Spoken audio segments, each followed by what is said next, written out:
Chapter 211, Lover's Trip. We are not far from 5,000 votes. 3 days ago, we boarded my very first ship, the Alexandria, and headed to Raven Rock, the main port in Solstheim. I woke up in my bed and pushed away the sheets. The ones beside me were two very naked, beautiful girls in deep sleep. Sigh. We overdid it last night again. We three spent all of our nighttime in hedonism. Alina and Julia both know very well how to party and seduce me. I am kind of proud of them. My women are really the best. We were on my very first ship, the Alexandria.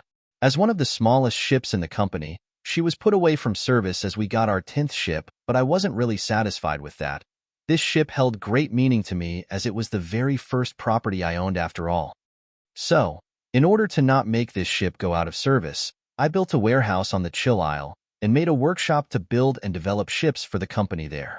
It was also a place for keeping the gunships away from the trading port to keep them away from the prying eyes and harmful hands. Anyway, this ship got upgraded to the max. Some of the best pieces of magical tech were all installed here. And with that, ladies and gentlemen, say hello to the first ship that moves without sails in this world. Yes, I did it. I managed to create a magical engine powered by soul gems, which is super simple in the design. Just a few elven metal wires that are conducive to magicka and 2 large fans under the ship with telekinetic enchantment that would make them go in rounds. It was too simple to the point that I was afraid it would be figured out once it was seen, so all the hard work went on how to hide the engine. About the sails, we just reefed them and pulled up the not so important ones. With that, we can pretend to be sailing when actually we are going on magic. One day, this engine will be redesigned to work on a higher speed and will be implemented to all my ships. I dressed in my robe and a fur cloak, ready to meet that chilly breeze of the morning. As I left the room, I headed directly to the deck of the ship. "What's up, Captain Angium?" "What's up, Boss John?" My friend Angium was sitting behind the ship's wheel on a large chair with a few levers and some compasses around him. "How do you like the new sailing mechanism?" I said as I joined him. "Are you kidding? This is like a toy. A child can sail this ship." "Glad you like it." We fist-pumped each other. "Ain't technology awesome?" "It sure is, boss." I was really happy with the result.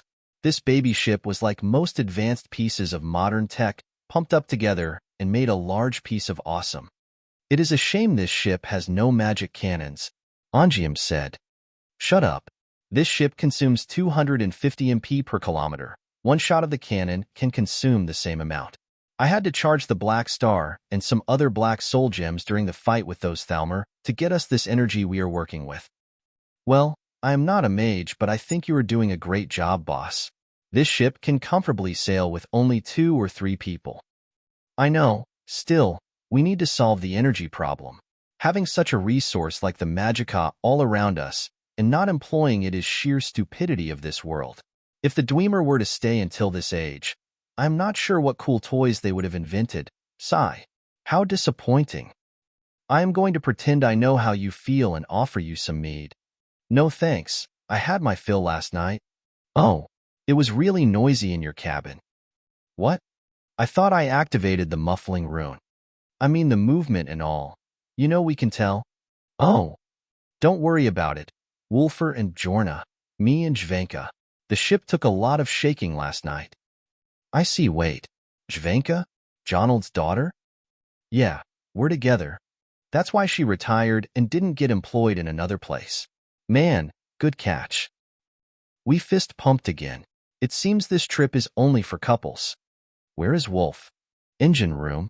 I took an apple and went to the engine room. There I found Wulfur staring at the engine. "What's wrong?" Wulfur looked at me and sighed. "This thing. You are a genius. I hate to break it to you, but this is nothing impressive. I just recreated something I saw before. Also, the Dwemer managed to create walking giant robots and with some sort of artificial intelligence that can recognize allies and enemies, and that was thousands of years ago. Are you still hyped about this crappy engine now? But still, that baby of ours is moving on its own. Don't you feel proud of it? Wulfur loves babies." "Gross. I know we created the engine together, but to call it our baby. Wulfur." And here she comes. It seemed that Bjorna is really pissed in the morning. Wulfur's face seemed to have come to a realization when he heard her voice. A second later, Bjorna invaded the room with an angry look on her face. "Hey, cousin. Where is Wulf?" "Here he is. I knew I would find you here." I haven't seen this side of Bjorna before, but as soon as she saw Wulf, she held him from the nape of his clothes and started dragging him. You sneak out from the bed to go and watch some lifeless machine moving around itself.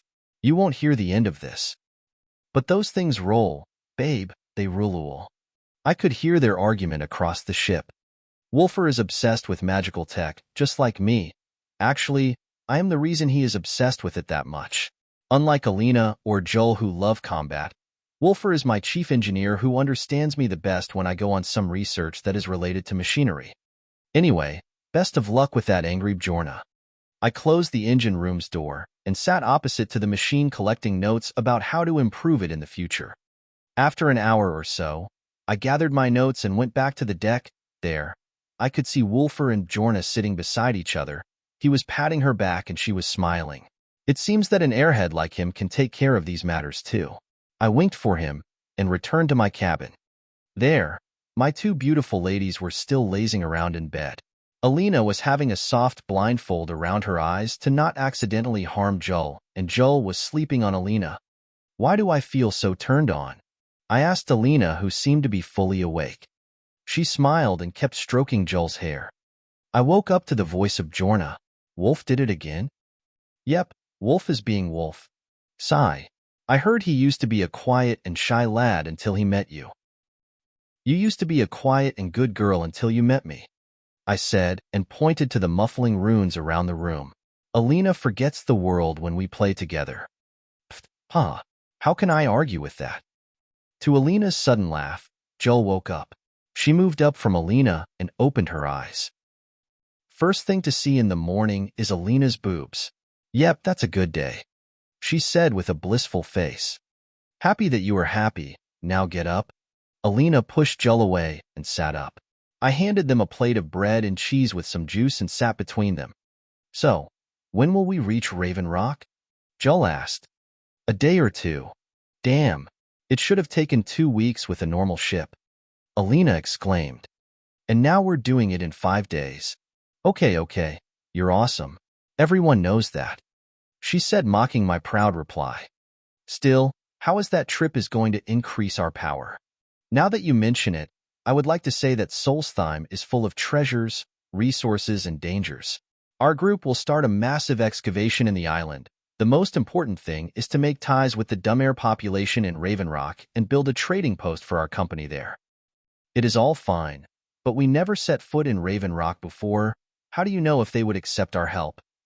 Simple.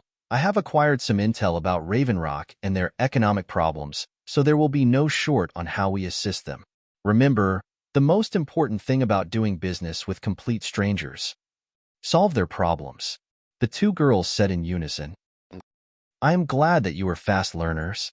But what about our problems? Joel asked. Yes, you said we need to grow in strength really fast, Alina said. I know. I have got a revelation from a trusted source on how to upgrade your strength. I am going to distribute some tasks to you too. Ongium and Wulfur collect all the stuff that we need. How long will it all take? A month. The conversation about the expedition continued, and we put a lot of plans to get the best rewards out of this trip. These are the things that are mostly about us and the company. What about you? How do you plan on getting stronger yourself? Alina asked. Well, as you know, I have a special training that is not perfect just yet, but I am improving it. I know, that's so-called magica cultivation. Exactly. Well, the sole reason I am not sharing my method with you guys is because how dangerous it is on your bodies. You do remember that I had a case of astral damage a year ago. Yes, Master said to never do your cultivation thing because of that. Well, as I halted this sort of training, I worked on how to improve it, and with some luck, I discover a strange kind of energy that flows in the fire garden back at the clan. That red energy? Uncle said it is too harmful to weak bodies. Well, not for me. When I visited Tel Fyr with Nurina, Grandmaster Alf gave me a gift. I reached my hand to a chest beside the bed and took out a book. This book contains tons of valuable information about the astral body that contains the soul, which is the source of all energies in the human body, and also about the physical body, aka the mortal flesh, which is the unique instrument that can gather and hold all sort of energies, and last but not least, the links between the astral and the physical bodies, which is known as the acupoints that channels all the energies from the outside world to the inside soul, and the opposite. This book that I kept studying in secret long ago was revealed to my closest two people. Alina looked at the book as she understood every word I said. Joel didn't understand them all, but she had the basic knowledge around the theory. It's incredible. Alina touched the book and exclaimed. I know. Now back to the red energy in the fire garden. That energy is really harmful to weak people, but if used right, it will bring great power. Not sure I am following. I didn't reply and pointed to Alina's firekeeper mask. Huh. Remember, what was it enchanted with? A heart stone. Yes, I used a heart stone instead of a soul gem. Now, do you remember what the heart stones are? Heart stones are molten rocks that lay next to the heart of shore. For years, Alina said, and paused to think about something. The heart of shore, or Lorcan, I remember that you said it is located in the Red Mountain and it is the heart of a god. Could it be that some vestige of its power has seeped into these stones? Joel picked up faster than Alina. Correct. These stones contain a minuscule fraction of the power of an original spirit. This power is not merely magicka. It also contains a strong life force or vitality, the equal power to magicka and what can balance it to not cause an astral damage. Alina and Julia realized what I want to say at last. So, that's it. It is risky but worth experimenting. Of course, I have taken precautions as always. Will you be able to reach the rank of an expert wizard if this succeeds? Why not? When was the last time you measured your magicka? And how many spells does your spellbook hold now? Oh, let me check status. Huh. What? I will show you something really cool. Attributes. Vitality, 710. Magicka, 1220. Magic. Mysticism. Novice Magicka Control. Dispel Magic. Alarm. Detection. Apprentice Magic Mark. Clairvoyance. Silence. Scan. Soul Trap. Force Bullet. Adept Self-Empowering. Soulfire. Telekinesis. Runic Weapon. Expert Third Eye. Shock Control. Teleport. Levitate. Alteration. Novice Muffle Candlelight. Haste. Lock/unlock. Apprentice Bind. Featherlight. Magelight. Mage Stereo. Adept Flashbang. Transmute Soul Gems. Conjuration. Novice Banish/Bound Deidre. Conjure Familiar. Raise Undead. Apprentice Bound Weapons/Armors. Conjure Atronak. Conjure Undead. Adept Reform Atronax. Conjure Dremora. Destruction. Novice Flames Sparks. Apprentice Firebolt. Fire Rune. Lightning Bolt. Lightning Rune. Corpse Explosion. Adept Fireball. Fire Cloak. Chain Lightning. Lightning Cloak. Expert Thunder Cookie. Fire Claw. Meteor. Illusion. Novice Calm. Fear. Night Vision. Apprentice Fury. Courage. Far Vision. Sleep. Adept Blindness. Heat Vision. Paralyze. Restoration. Novice Healing. Steadfast Ward. Sun Rays. Circle of Strength. Apprentice Absorb Vitality. Reflection Ward. Sunfire. Sun Rune. Mystic Wind. Adept Quadrant Ward. Holy Smite. Holy Cloak. Circle of Moons. Powers. Racial War Cry. Resist Frost. Standing Stone. Shadow Stone. Hide in Shadows. Blur. Bloodline. Firemane Titanborn. Beastmaster Fireborn. Resist Flame. Blessing. Blessing of Kine. Fortify Thursdayum. Blessing of Talos. Fortify Thursdayum. Thursdayum Unrelenting Force. Clear Skies. Aura Whisper. Fire Breath. Whirlwind Sprint. Battle Spirit Arts. Lightning Aura. Blue. Madness Aura. Green. Chapter 212. Manners Maketh Man. We made to 5,000 votes. Can we make it to 8,000? Yes, we can. And we will. Vote and grade. Never stop voting. What is that? The girls jumped from their place. Of course, it is the first time they see it. I never showed my status screen to a soul. This, my ladies, is a newly developed way to tell one's power and mastered spells. They kept looking at the long list with wide eyes. The status screen can only be visible to me, but I can use alteration to make it visible to others. How accurate is it? Alina asked. Very. Can it show our powers too? Joel asked. Nope. It is kind of a thing that I acquired with the help of a friend who I will introduce to later, but it can't be applied to anyone but me. Oh, I see. They seemed disappointed. Well, not if I manage to create a tool that can do something similar. As I said that, they both looked at me with sparkling eyes. Do it. All right. The two got closer and started reading my status together. Look at all these spells. I only mastered 15 spells and, damn. Joel was taken aback. Put that aside, you have 2 racial powers, 2 bloodline powers, star constellation powers, and 2 blessings from both Talos and Kine. I am working on Debella too. That's not the point. How do 2 divines favor you at the same time? I have never seen you praying. Alina said. Talos' blessing is because of this thing. I have been wearing it for 6 years. I pointed at the amulet of Talos around my neck. It was the same amulet that Hilda gave to Nerina 6 years ago when I discovered she is my real mother. Kine's blessing is because of the old man who taught me hunting. He is the main reason I consider Kine my favorite Etiata. This blessing was probably gained when I performed the pilgrim to High Hrothgar. I read all the stone tablets about Kine's gift to mortals, and my Thursdayum became stronger. Alina nodded. She too has Kine's blessing since birth. Blessings in reality are different than the game. In the game, the player can just visit any shrine and press E to gain the blessing. In reality, however, blessings are great signs and not something anyone can look down on. Kine and Kinerith may be the same Etiata, but 2 different aspects. The Nords see Kine as the warrior wife of Shor, goddess of the storm, mother of men and beasts. The Imperials see Kinerith as the sky goddess whose gift is healing. This is why Kine's blessing grants power, while Kinerith's blessing grants good health. Putting that aside, you already have 5 Thursdayum and 2 kinds of auras, only the ones I mastered, meaning? I trained on other kinds of auras and many words in the Thursdayum, but I only mastered those. Amazing. That's true. The status screen is set to show the spells, aura, and dragon words I mastered and use a lot.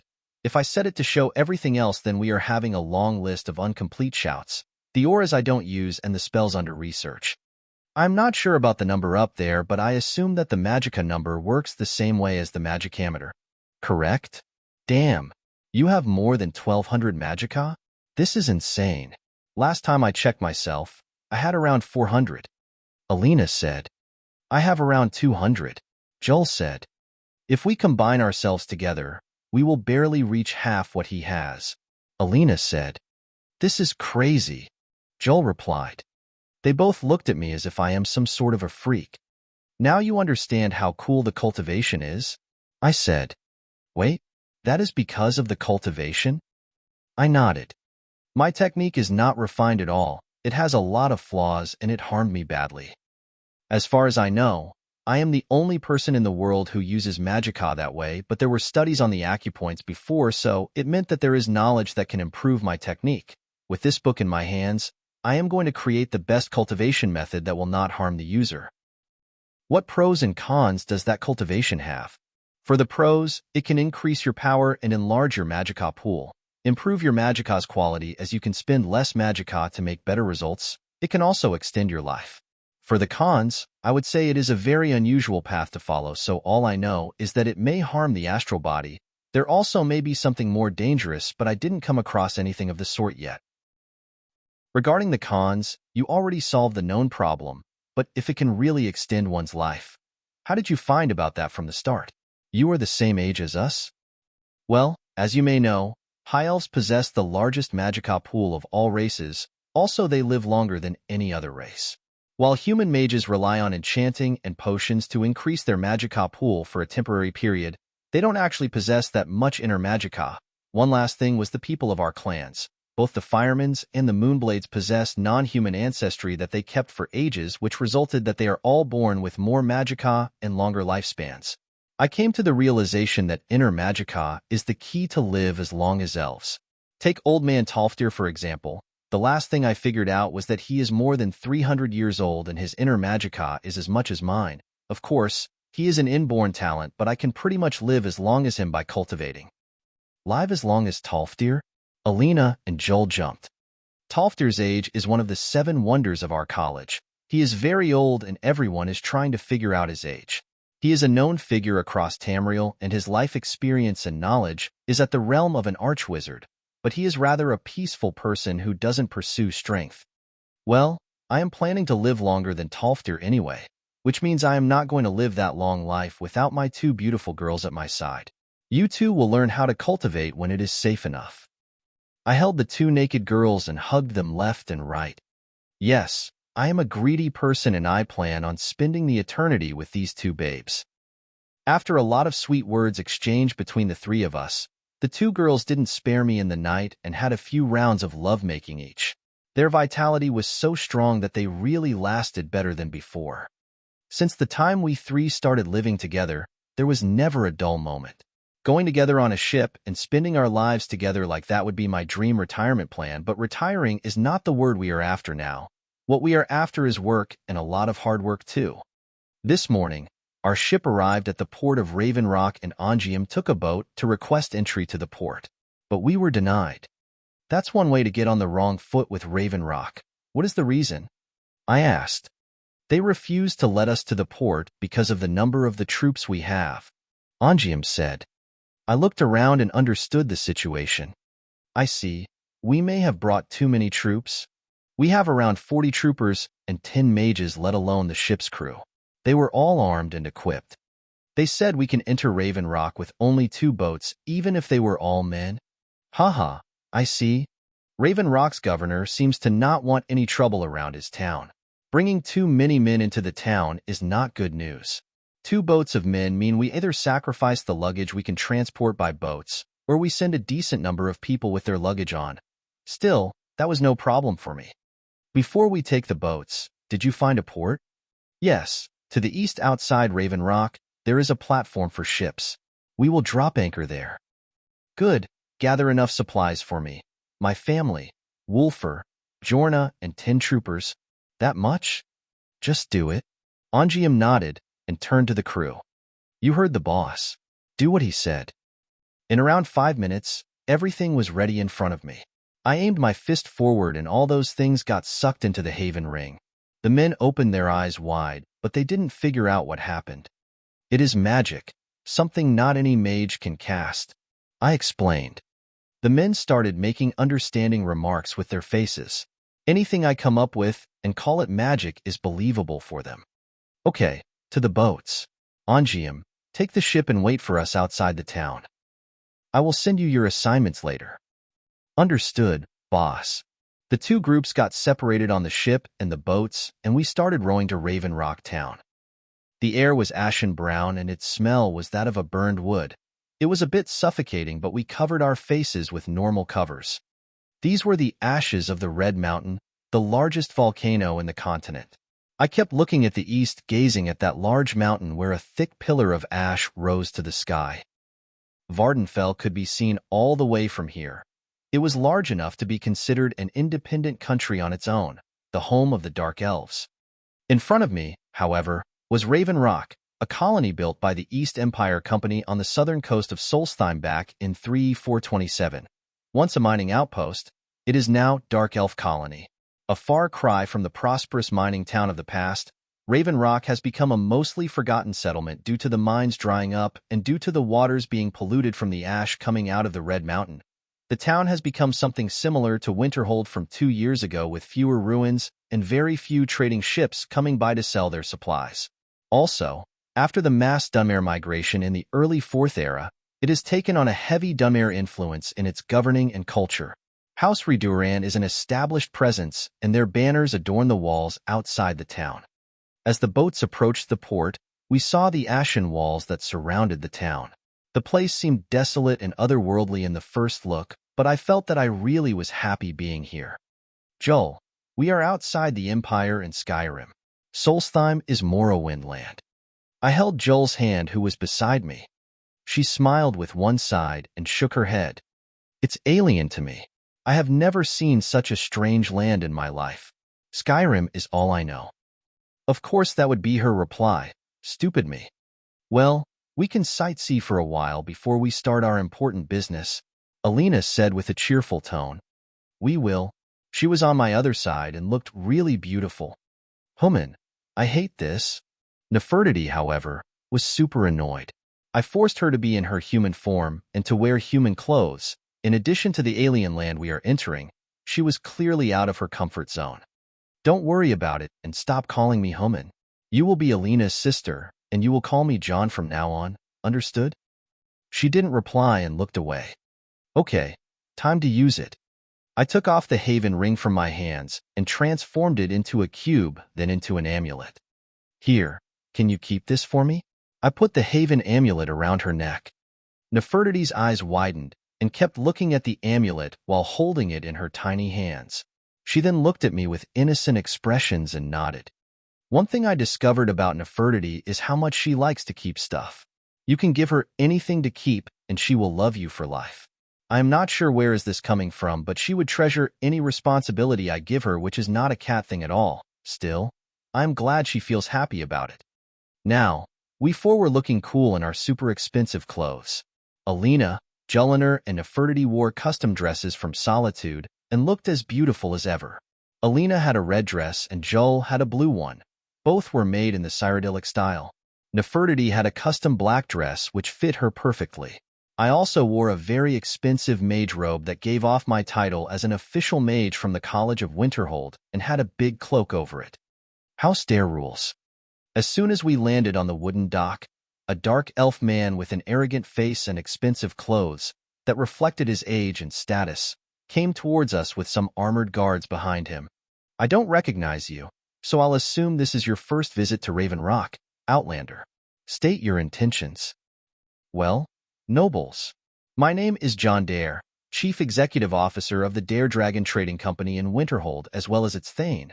These are my fiancées Alina and Jelinar. This here is Nefertiti of House Dare, my brother Wulfur and his fiancée Bjorna. My intentions are to trade my goods and also looking for a possibility to make a trading partnership with Morrowind's great house Reduran. Trading? This time? And Winterhold? Last time I heard of Winterhold was that it is a desolate land with only a college of a long history and ruins of a long history too. Haha. True, however, all that was until the last 2 years. The Dare Dragon Company has taken upon itself the mission of rebuilding Winterhold. I can say that you guys are having a rougher time here compared to Winterhold. Is that so? Well, it will remain to be seen. But you have picked one of the worst places in Morrowind to do trading. Still, suit yourself. Thank you. What are your goods? Cotton, wheat, mead, honey, leather and furs from Skyrim. Rice and wine from Cyrodiil. The dark elf looked at me speechless.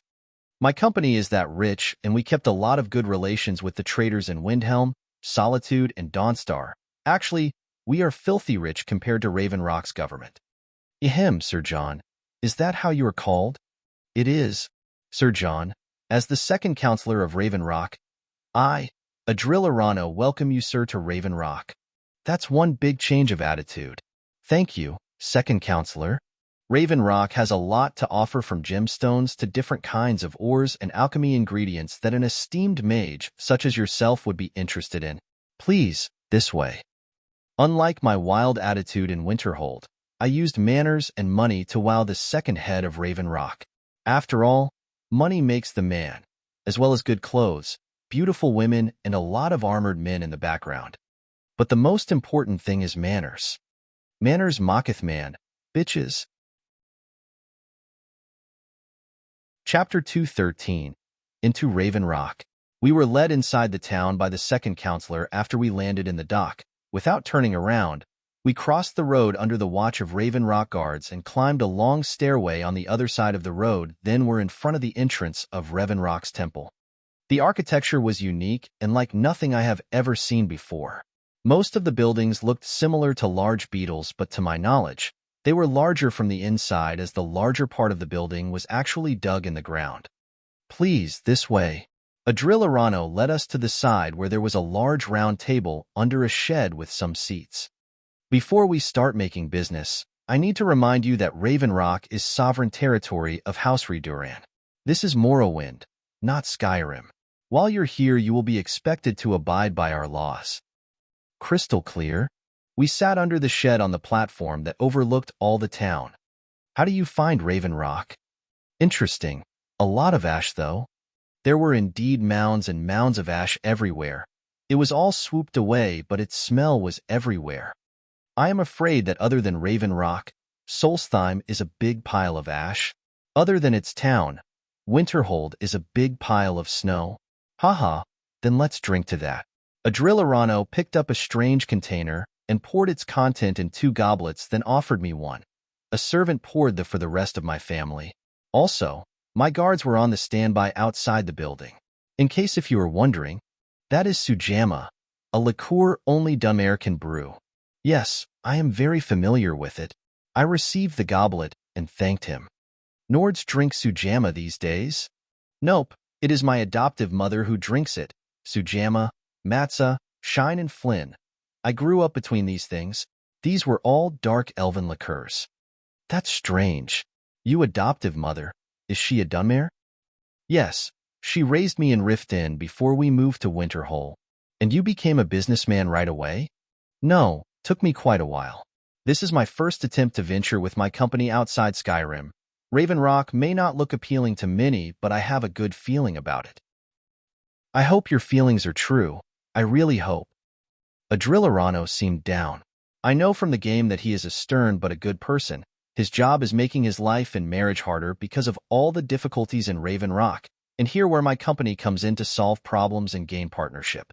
We kept socializing with a Drillorano until his wife Sindairai Arano joined us and Alina started, using her refined socializing skills with Raven Rock nobilities. It all was going according to the plan. Second counselor, here is the inventory I intend to sell.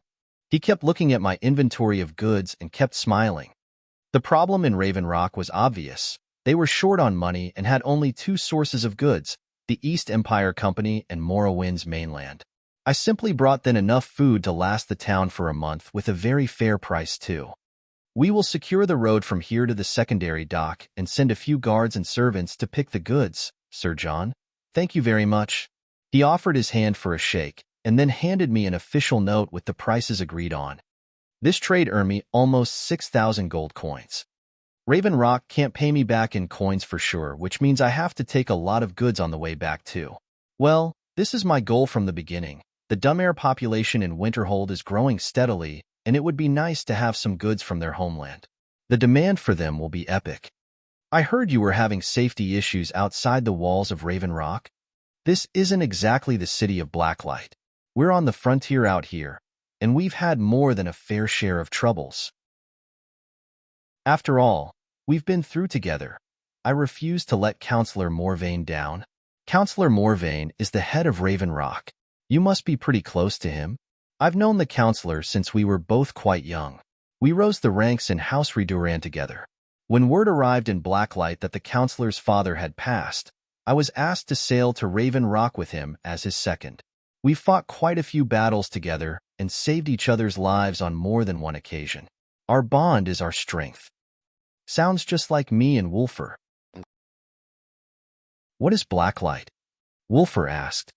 It's the capital of Morrowind, been that way ever since Mournhold was sacked by the Argonians. I don't visit there often anymore, but we still get the occasional supply ship and visitors from there. I heard about the war from my mother, but she didn't tell much about it. I said, yeah, it was dark times. The Argonians cut a bloody swath across most of the southern region of Morrowind. Nobody seems certain why it happened. An attempt at expansion, revenge for the enslavement of their people, or perhaps both. Whatever the case may be, thousands of Dunmer needlessly lost their lives and many more were exiled from their homeland. The Dark Elves enslaved a lot of Argonians, Khajiit, and humans during the Golden Age of Morrowind. one of the reasons of the war between them and the Argonians. Even in Rift Inn, Dark Elves and Argonians were not really that friendly to each other. After an hour of talking and socializing, we were led to one of the Dunmery Manors in Raven Rock.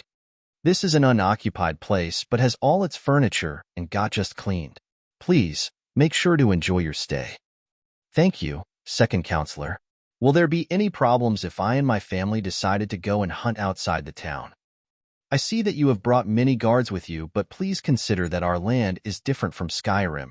I advise you to hire a guide. Noted. Adril Arano said his farewells and left. I headed back into the house, started looking around. John, the place is clear. No sign of anything suspicious. Joel came and reported to me. Good. I have decided the rooms and distributed the supplies. The guards will stay at the entrance and the hall. We 6 will occupy the 2 rooms downstairs. Alina and Nefertiti reported too. Everything was in the Haven amulet around Nefertiti's neck, and she can get things in and out of it. Perfect.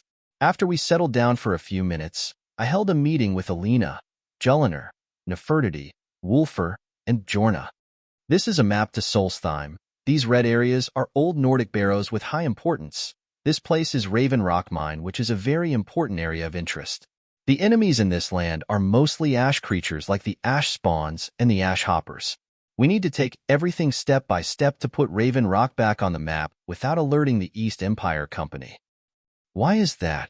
Joel asked. I don't want them to fight us over Raven Rock, so we are going to be trade partners first, then start unearthing the treasures. The first phase is at those 2 locations, Kolbjorn Barrow and Fort Frostmoth.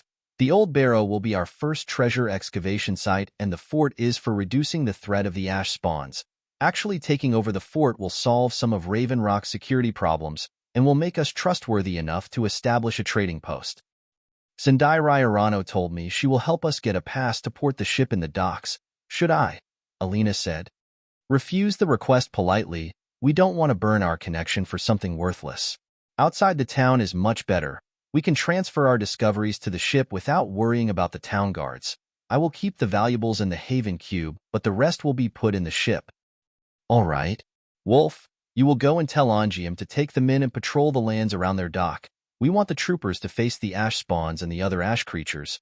Make sure that our men get used to this alien place. We will join them too. I like the sound of it.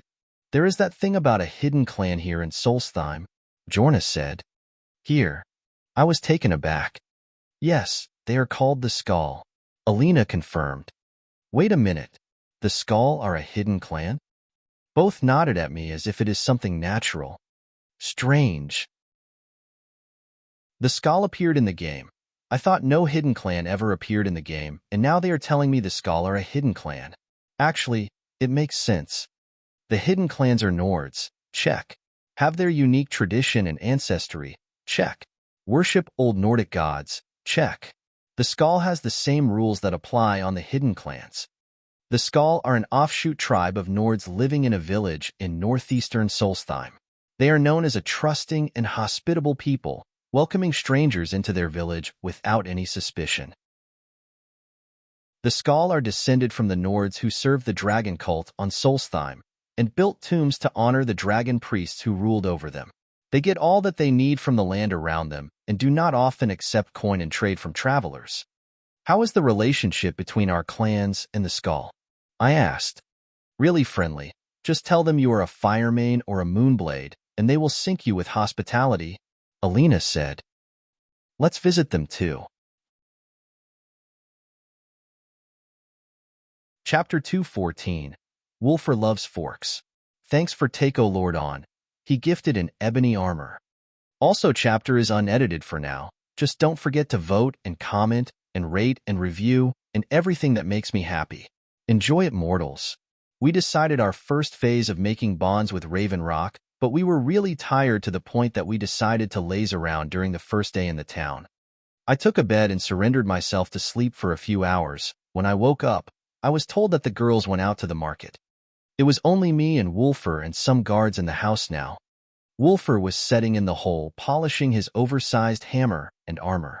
As I joined him, he greeted me in a good mood. This place needs a TV. Come again. A TV. We can watch sports on and drink Coke together one weekend. Did you see a dream from that past life of yours again and wanted for it to happen? Yep. He is right. I actually dream a lot of my past life. I don't know why I miss it for some reason. I had no girls, no money, no power, and wasn't this handsome. I struck it lucky when I got reincarnated, but still, my head keeps going back to the days.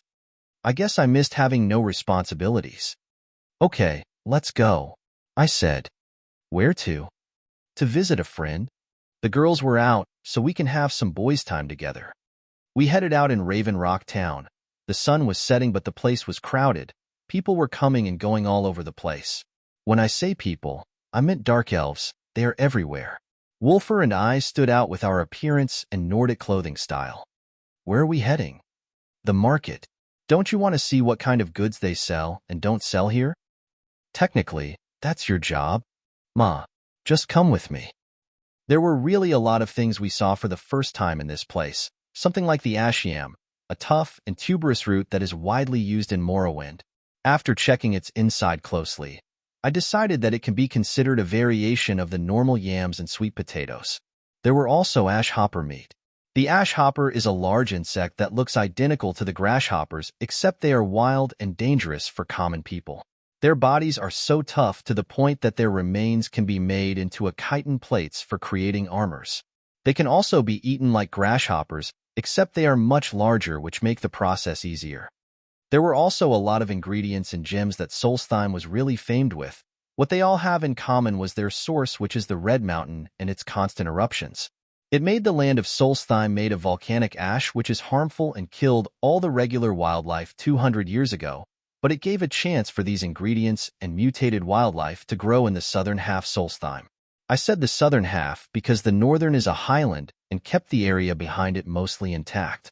One can say that Solstheim combined both Morrowind's and Skyrim's properties in a unique and a magical way. Still, from what I noticed in the market was the lack of food and how expensive it is, unlike the gemstones and strange ores that were all over the place. This meant that we can export food to this place in exchange of dark elven commodities. The other thing that took my interest is the volcanic ash itself. It is a very good soil enricher. Once the minerals and ash are washed into the soil by rain or other natural processes, it mixes with the soil to create an andesol layer. This layer is highly rich in nutrients and is very good for agricultural use. The presence of lush forests on volcanic islands is often as a result of trees growing and flourishing in the phosphorus and nitrogen-rich andesol. Volcanic ash can also be used to create some chemicals like adhesives and medicinal creams. One other use is creating ceramics and some sorts of glass.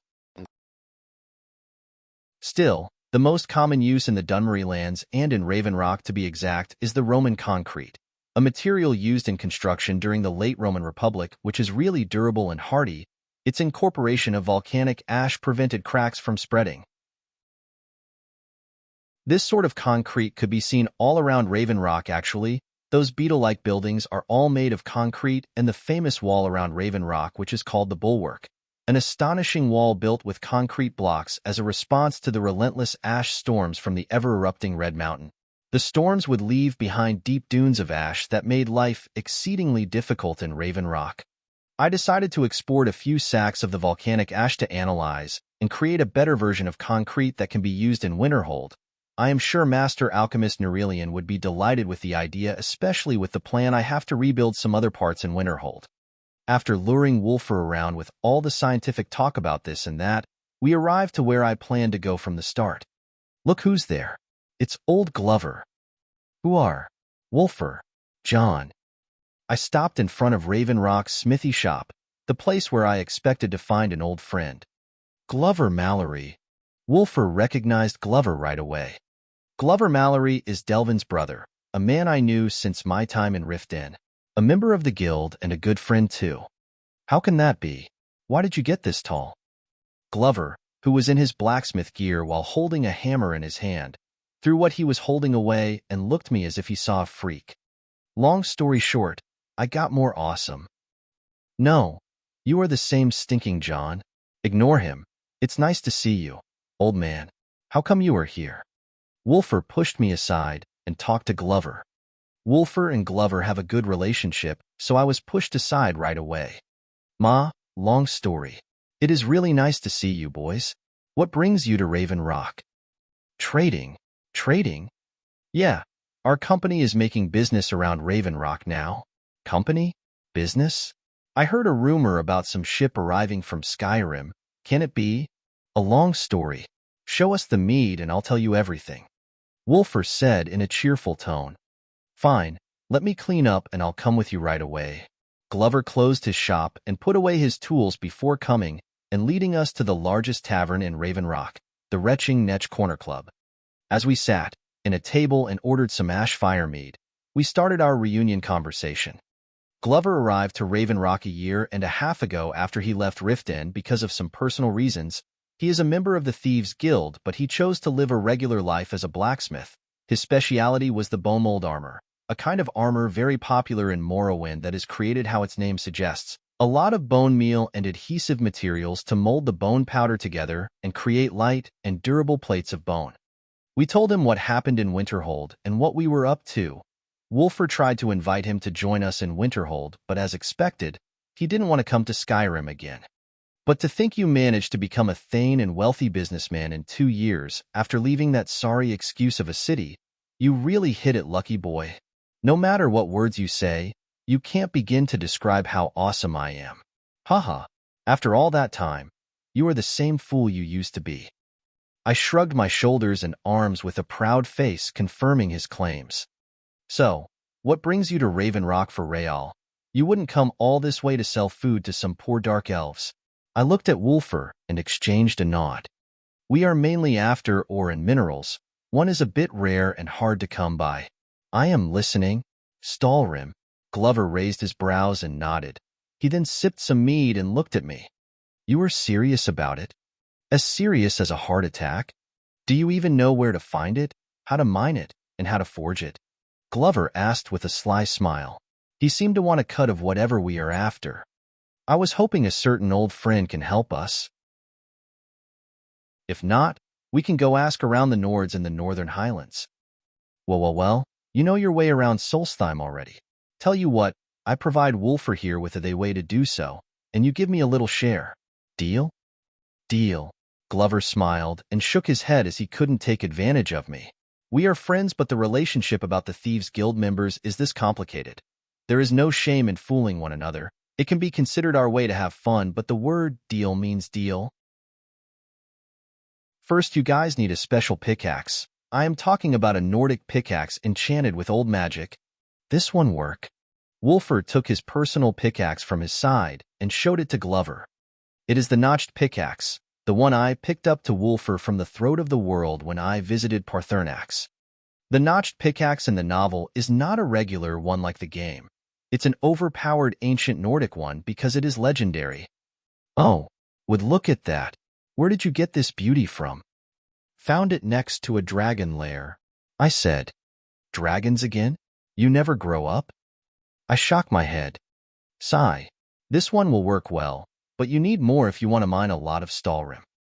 Noted. Glover started explaining to Wulfur how to forge the Stalrim and where to find it after that. It was really a complicated process, but it seemed that the Stalrim can be grinded and molded together like the bone mold too. A really wonderful property that explains how an enchanted ice like the Stalrim can be used in a forge. While we were talking, Alina, Jull, Nefertiti, and Bjorna came into the Retching Netch with Sindai Ryorano and some other dark elven women. It seems they were socializing really well. They went right away into a special corner in the tavern for high-class guests without noticing us. Well, you look at that. Where did all those ladies come from? Like many other men, Glover was attracted right away to the lady's appearance. Wulfur and I looked at each other and laughed. As we did that, we were spotted by Nefertiti, who saw me and ran to my direction right away. She silently came and sat on my lap. Glover was taken aback from the sudden action, but I nodded to the Alina that it's all okay, and to keep doing what she was doing. This is Nefertiti, a family member of John's. Wulfur introduced her to Glover. The 2 tall girls over there are his 2 fiancées. The tallest one is my fiancée. Oh, I'll go bring more mead. Wulfur told the rest to Glover and went to the bar. Damn, what is going on in Skyrim? You are becoming rich and having women. I really did miss a lot. Yeah, the last couple of years were hectic but fun. I bet your ass you had fun. If you didn't have fun with all that, I would have beaten your ass all around the place. The conversation continued until Wulfur returned. Where is the mead? I asked. Forget about it now. I found something really cool. Check this out. Some fool left a really nice challenge. In Wulfur's hand I saw a fork and a piece of paper. Oh, that challenge. Forget it. It's a prank made by some wizard. Glover reacted to Wulfur. Come on, Wulfur loves forks. Wulfur complained, but I reached my hand and took the paper and read its content. Dear person who happened upon this letter, it is your lucky day. Nearby you will find the fork of horripilation. Oh, how I do love cutlery. But what is it? You must be asking. Well, horripilation is the standing of hairs on end due to cold, fear, or excitement, and excitement is indeed upon us, my friend. Take this fork and use it to kill 2 special bullnetches in single combat. Each will yield an artifact, the Eye of Sierta and the Branch of the Tree of Shades. Warriors of another age might find these familiar. Combine these together for a special surprise. If you're successful, you'll be rewarded quite handsomely, with the Staff of Shiagarath, handsome, indeed. If not, well, I do love to watch a good fight. Yours truly, Lord Shiagarath. What the fuck?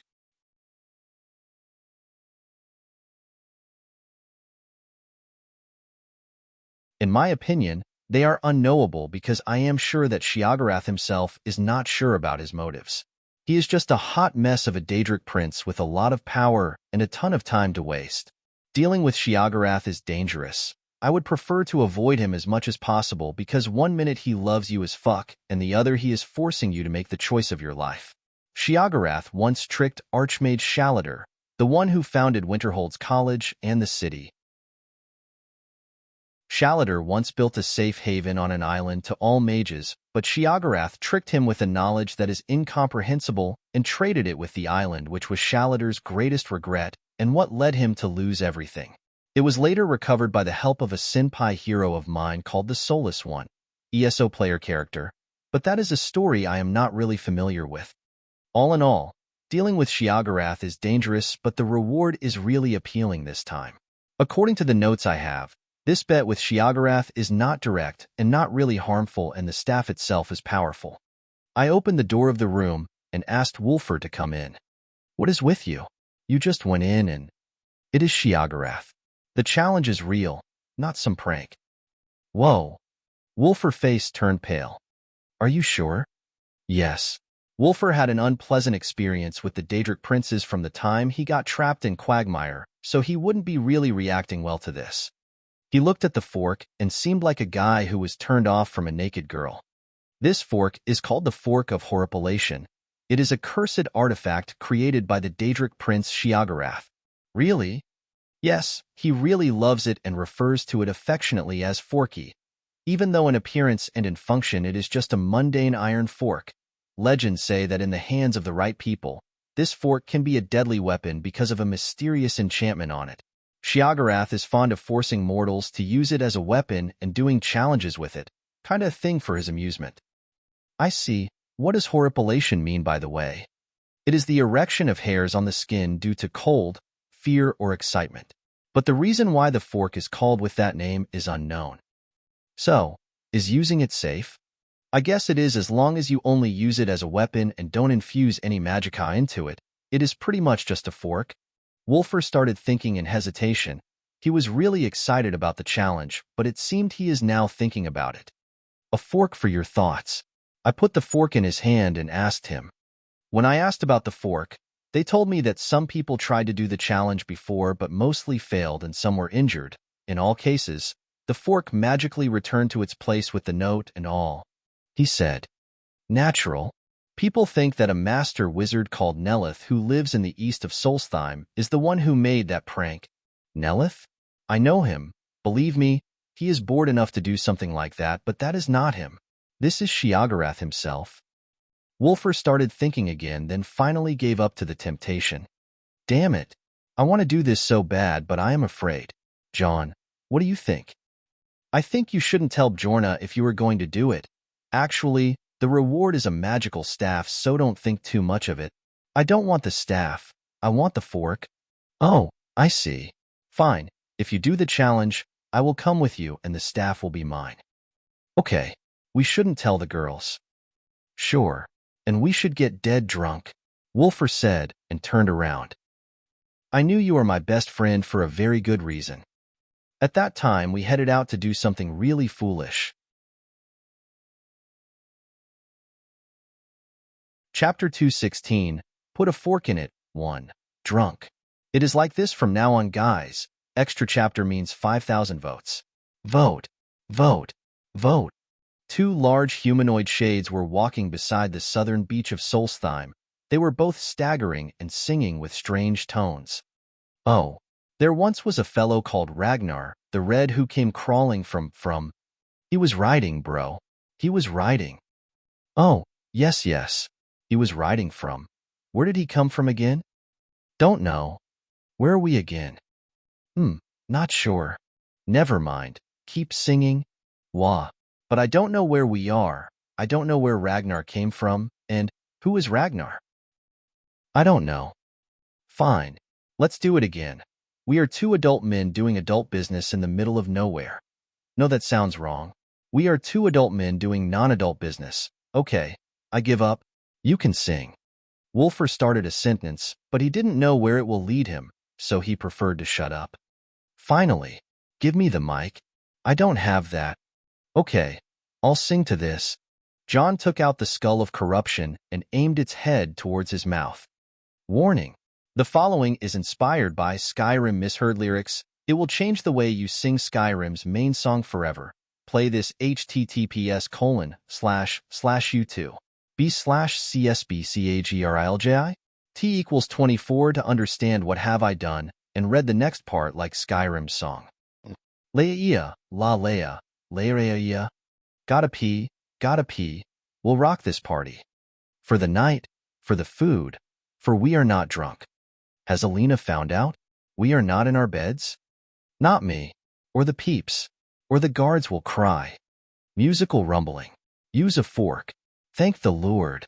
Was it good? Oh my God. And the cheeso. A Bella. A bub. Was it Wulfur who stabbed my butt with a fork? Gotta pee, we'll rock this party. For the night, for the food, for we are not drunk. Has Alina found out? We are not in our beds? Not me, or the peeps, or the guards will cry. Party. Rough. Party. Rough. Clap. Amazing. I like it. You, my friend, are a silver tongue. Wulfur said while staggering. Thank you, my lord. Where are we going again? Oh, to hunt that thing. Strange thing, netch. Oh, right, it's a netch. Nope, you are wrong. It is a bull netch. Really? What is the difference? I'll tell you. Netches are flying jellyfish. Right? Bull netches are big flying jellyfish. I see. How do we find them? Wulfur asked, and John started to think. There. John pointed at a direction, and lo and behold. That is a bull netch? Wulfur asked. Growl. Don't offend it. See, it said, of course, I am a bull netch. Oh, sorry. Growl. It said it's okay. Good. What do we do now? I do nothing. You kill it. Wah. But it's a polite netch. It just forgave me. You are the one who wanted to take the challenge, not me. Oh, I have to kill a polite netch now. Don't worry. Come here. I'll tell you a secret about netches. What? 10 minutes later. Star. Die. Feminist. Die. Wulfur went all out and started chasing after the bull netch with the fork of horripilation in his hand. John sat on a mound of ash and started watching the strange fight. He was drinking and cheering for Wulfur. Yeah. Stab its butt. That thing, yeah. Put a fork in it. Give it a good beating. Netches are creatures that resemble airborne large jellyfish with a hard shell on the top, floating through the air supported by internal sacs of magical gases.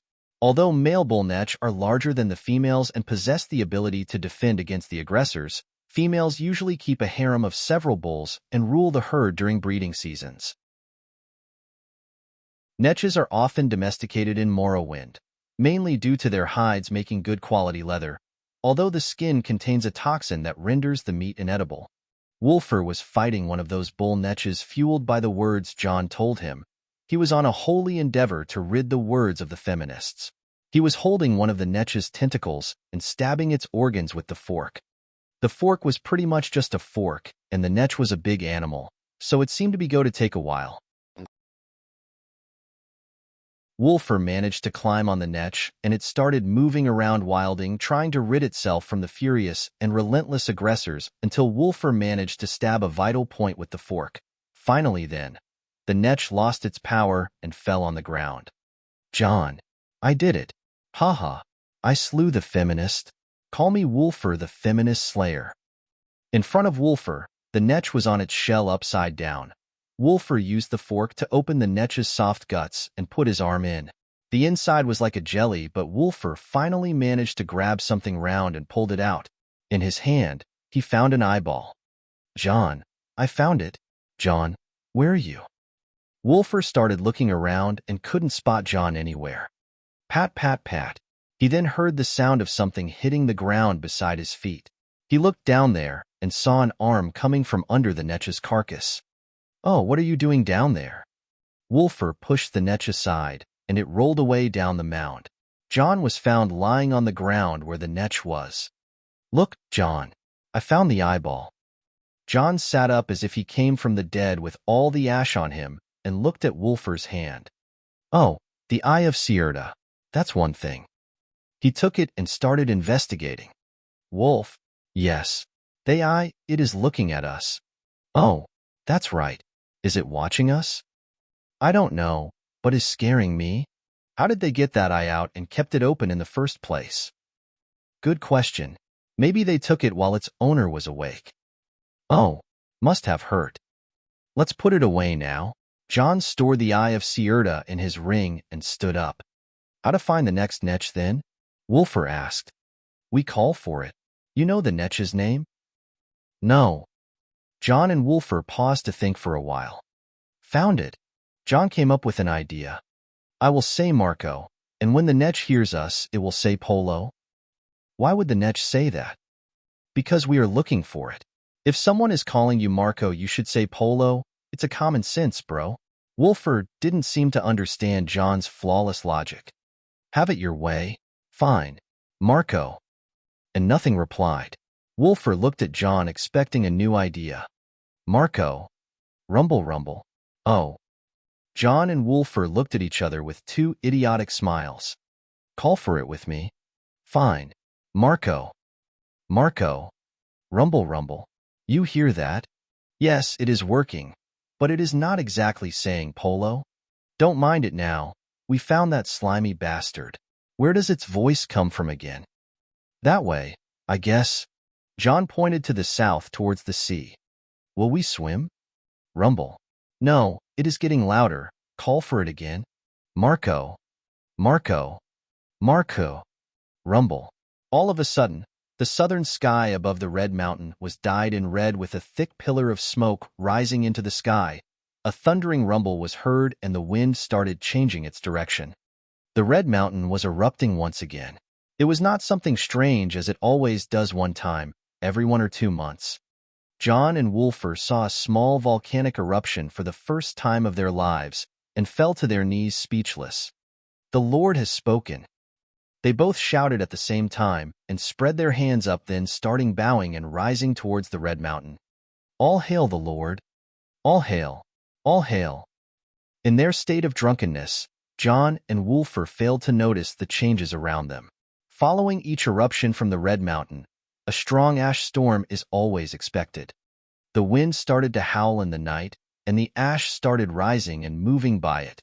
John and Wulfur finally sensed the danger, but they were too far away from Raven Rock, and in this state of drunkenness, John can't use magic very well. I think Netch is not that way, Wulfur said. Yeah, let's go the other direction. Hey, Wasn't that a sign from the Lord? Didn't he just speak? Nope. He was clearly farting. John and Wulfur turned around aware of the approaching ash storm.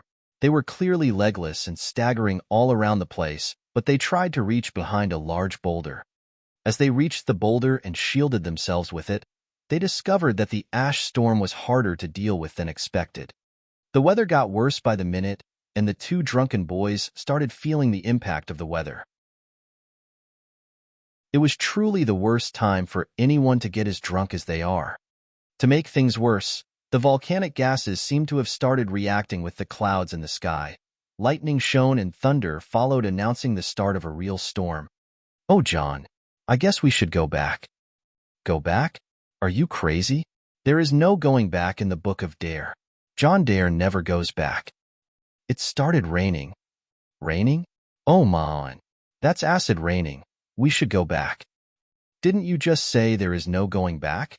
Acid rain will harm my beautiful skin. It is the only thing John Dare cares for. He is the most handsome man in the multiverse."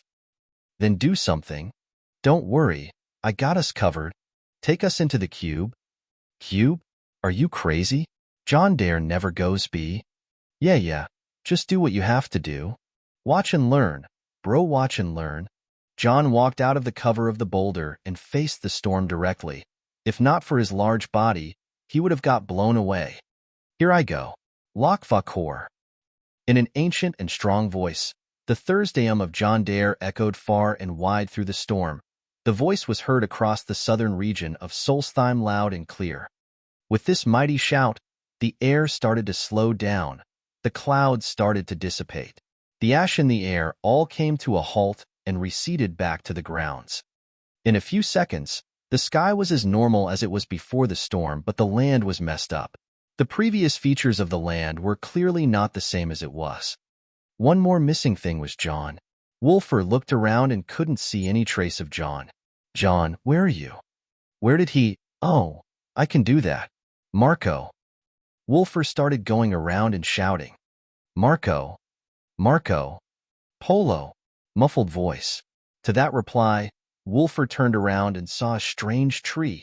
To him, it looked like a tree, but these were John's legs sticking out from the ground. After a few seconds of analyzing the situation, Wulfur gained enlightenment and understood that these were John's legs. "I am coming for you. Hold on, bro," Wulfur said, and held John's legs, then pulled him out of the ash mound. Cough, cough. That was so dark down there. "How did you get down there like that?" "I was hit by a flying tree trunk." "Thanks, bro." Wulfur stood up and offered his hand for John, but John didn't respond. He kept pausing for a second and made an overwhelmed face. He then looked at Wulfur with a wide smile. "That's it. I have discovered it." "Discovered what?" "A way to solve a worldwide problem. How could the world be so blind? When I was in the ground just now, I tried to dig myself out, but I only went down. You see it now." "Oh, so that's why you were in the ground in the first place." "That's not the point. Imagine now if people buried all the dead upside down.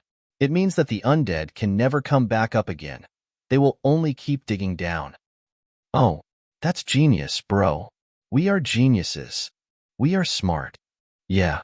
Now let's go kill that damn Netch."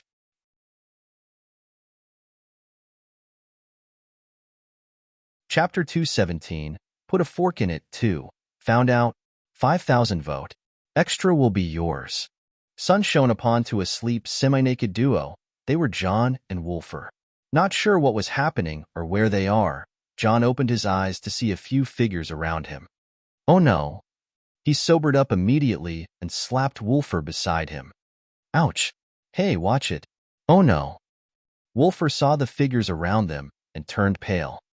3 girls, 1 cat, and 1 large bear are what caused John and Wulfur to realize that they were in trouble they didn't foresee. Wakey, wakey, sleepy heads, Joel said with a delighted smile. What's up, guys?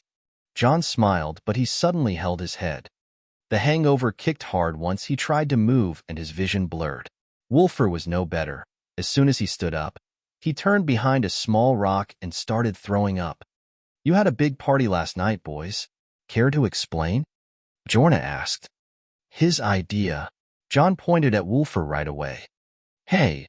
Wulfur seemed upset. It was nice knowing you, John said with a cheeky smile. I advise you to worry about yourself more. I will be the only one nagging him, but you have 3 upset ladies to deal with, Bjorna said to John. John looked at Alina, Joel, and Nefertiti, who were smiling at him with bad intentions in mind.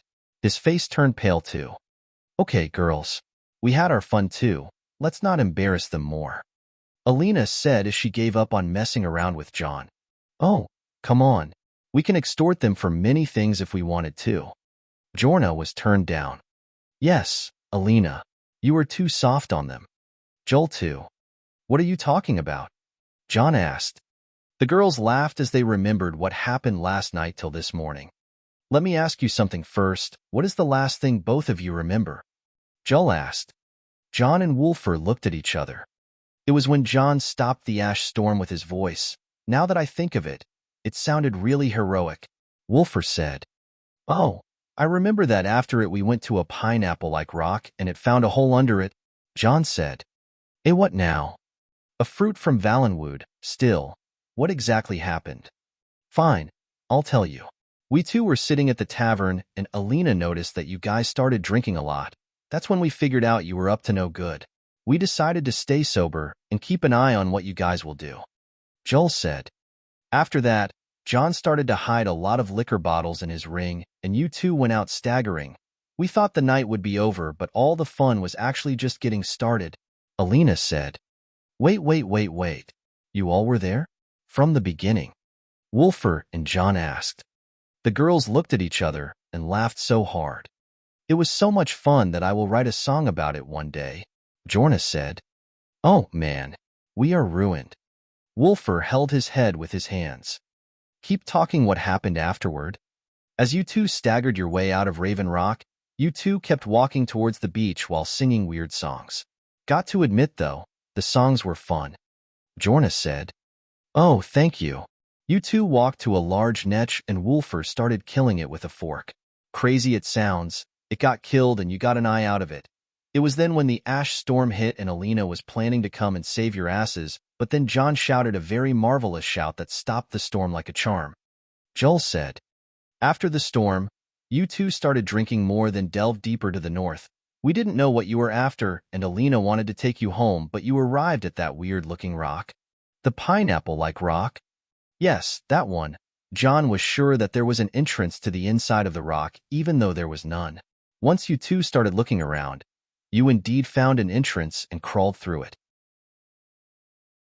We wanted to send a familiar after you to see what is going on, but screams started echoing from inside the rock. A few seconds later, you two came out with wide smiles on your faces and blood all over your hands. Bjorna said, What did we do? John became horrified. I don't know. You said some like, I finally killed you, SpongeBob. Winnie the Pooh, you were next, and started laughing like a maniac, Alina said. John slapped his forehead. Oh, shit. Who did I kill? The girls looked at each other and smiled. The highest bounty bandit lord in Solstheim. Here, we collected the proof and the weapon. Bjorna brought a bloody sack with what it seemed to be a head inside it. There was also a great sword lying beside it. Oh, thank goodness. John was happy he didn't commit a crime. Wulfur also killed a lot the bandits inside with that fork. It was truly a wonder who someone many bandits died fork wounds inside that rock. Good job, bro, John said. Wulfur nodded. What happened after that? He asked. You two went out and started drinking and crying. John started complaining about his past life over and over again. You then tried to cheer yourselves up and started singing again. What did we sing? Something that goes like, Valhalla Ulala, Joel said. Oh, not that song.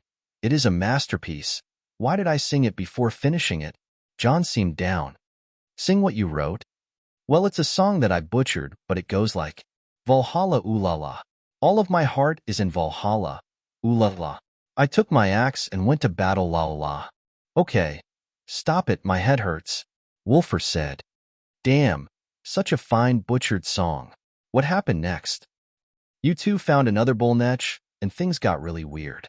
You were originally climbing a rock, then jumped on top of the netch. Wolf tried to copy you, but he fell. You held his leg before he hit the ground, and the netch started running wild. Gotta say, though, you two were amazing. Such a large-bodied guy like Wulfur, and you managed to keep him hanged in one hand. Wulfur, too, managed to do some hanging setups training, and each time he would stab the netch's organs with the fork. It was truly an admirable show of drunkenness and brotherhood. Hanging setups? No wonder my body is killing me. Wulfur said. This is genius, though, John remarked. As the netch died and you took a branch from its guts, you two were submerged in slime and decided to swim in the nearest pond. It was a good opportunity for me to steal your clothes. Jelliner said. I see. So that's why we are at this state. Thank you. John seemed upset about it. It is not over yet, as our two adult gentlemen finished playing in the water and drank another keg of mead. You two were enough that we had to put a stop to it. Still, Bjorna came up with the best prank ever. Alina said. I have a bad feeling about this. Wulfur said. She tied your hands to your backs and convinced you to catch your noses, Joel said. The girls looked at each other and started laughing hysterically when they remembered what happened. John and Wulfur felt like they got wronged, but there were more to come. Wulfur decided that if he ran into a tree, he would corner his nose. He ran into every tree around the forest like a boar. Some of them couldn't even endure his charge at them. John couldn't hold it and laughed so hard. Wulfur was upset and didn't look at him. Don't laugh. At least he had a good idea for catching his nose. You were a mess. Oh boy. You started spinning around on the ground screaming, it's getting away. It's getting away. Wahahaha. That's so fun. It was Wulfur's turn to laugh back at John. John didn't know where to hide his face, but it was already too late. The scandal was out, and to his closest people at that. Fine. We had enough fun for a day. Get up, you two. We made a camp nearby. Let's fix your hangover. The girls helped the boys up and headed to the camp they set up. Bjorna was riding on her bear, and it scared the other wild animals away, so it was relatively safe to camp here. John drank some hangover remedy and went into a clean set of clothes. He then took out an enchanting table from his ring and started putting components of the staff together. The Eye of Sirda, the branch of the Tree of Shades, a few soul gems, and the note that from the message of Shiagarath. Once all were put together, John invoked his magicka into the enchanting table, and all of a sudden, a blinding green fire ate all the components on the table. Whoa! John was taken aback, but noticed the changes going on, and the fire died out right away. There was now only a staff, the staff of Shiagarath.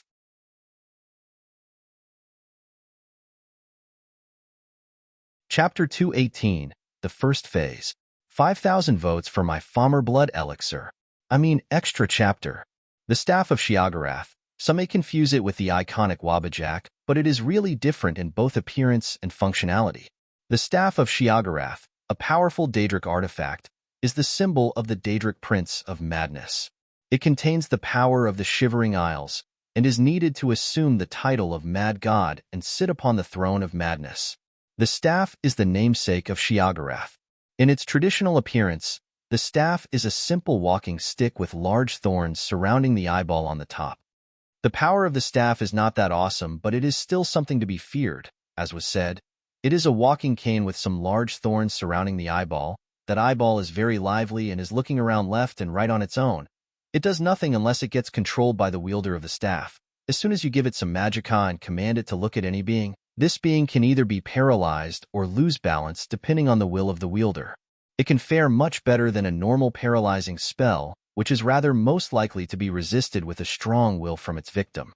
The normal functionality of the staff is still there, and it can still cast empowered spells from any kind, just like the Skull of Corruption.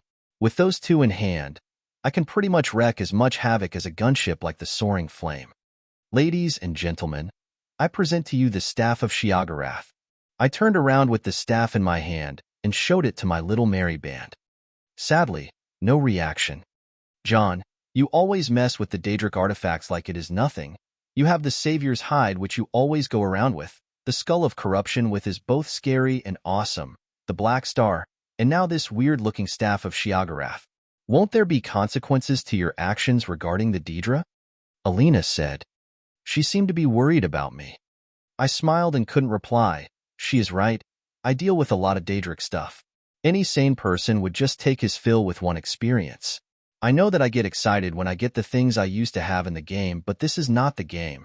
This is clearly reality, and let's admit that not everything goes like how it was in the game I played. I see. I'll be more careful. I couldn't help but to hug Alina and kiss her forehead. She was harmed by the Daedra, and I really don't want her to live with the mask on forever. Sigh, how depressing. Also, when you get a lot of good stuff, don't forget to share. She said so in my embrace. Well, that is what all of today will be about, I replied. Everyone looked at me questionably. Well, I learned of a number of artifacts that is somewhere in Solstheim. Remember that unearthing operation we are about to do? Well, we are going to get some good stuff from that place, so make sure to be ready, and some ancient Nordic ruin delving. Ancient ruin? Bjorna jumped up. Really? Wulfur also stood up with a smile on his face. Hee. Sorry I kept that away from you guys, but this is not some normal ruins we are about to go into, so make sure to be prepared any time for a strong struggle against some undead. Yes. Cousin, you are awesome. Rather than hoarding all the artifacts for myself, I would give the ones that are not dangerous to my family here. Family is power, and it is best to keep everyone geared up. I am not going to kill dragons alone after all. We returned to Raven Rock after we packed up and found some guards patrolling ahead of the main gate. Sir John Dare and his company, am I right? An armored dark elf in bone mold gear approached us and inquired for me. I am John Dare. It's an honor to meet you. I am captain of the Redoran Guard here in Raven Rock. Oh, Captain Velith. You have heard of me? About that, John may have used a strong and ancient Nordic magic to stop the ash storm, Wulfur said. Captain Velith looked at Wulfur with a funny look on his face. Didn't you hear the thundering voice that sounded with the end of the storm last night? It was John's voice calling away the storm. There was indeed such a voice last night, but is it really true? Captain Velith asked. Let me demonstrate then, I said. He nodded, and all the guards around him looked at me with anticipation. I signaled to their ears so they should cover it. Khan. With the power of the Thursdayum unleashed from within me, the effect of the word I said spread all around me, giving off a harmonious feeling. The Dark Elf guards were shocked, but as I always say, attach magic to anything and it will make an absolute sense in this world. It is true. Azura's light. How did you do that? Captain Velith seemed to be utterly impressed. It is the Nordic Thursdayum, a power few understand and less can wield. My cousin here is a genius in the Thursdayum. He will become a graybeard one day. Bjorna was acting so proud and started ranting around with Nord this and Nord that. Okay, thanks. Basically, I spoke the name of the goddess Kine in the Thursdayum so I can demonstrate it without causing panic. Kine's name is used for soothing in the Thursdayum. Oh, I see. A religious power regarding the Nordic goddess of the storms. This is truly amazing. Thank you. If you'll excuse me, I will report this to the second counselor. Please, before you go, we would like to report about a bandit subjugation. I understand that this guy is a Reaver Lord. Wulfur took the bloody sack and grabbed the head inside it. You stopped the ash storm and subjugated Vandal Dreth? I am not sure what to say from now on. He is famous? Wulfur asked. Was? Wait a minute. Did you say his last name is Dreth? Like the Dunmery family Dreth? I asked. Oh, you know about them? Damn fools are causing a bad name for the Dunmer. Everyone surnamed Dreth are either thieves or bandits, and they never die out. Captain Velith said in a bad mood. Anyway, I must thank you for your great services to Raven Rock. Counselor Morvain will hear of those deeds. A reward will be paid out with the bounty. Thank you in advance. No, thank you.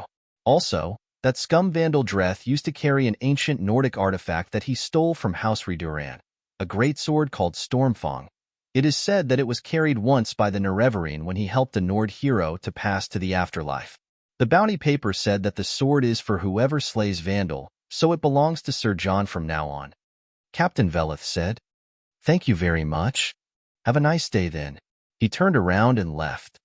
I too turned around to my friends and took out Stormfang from my haven ring. Is the story true? Was it once held by the Nerevarine?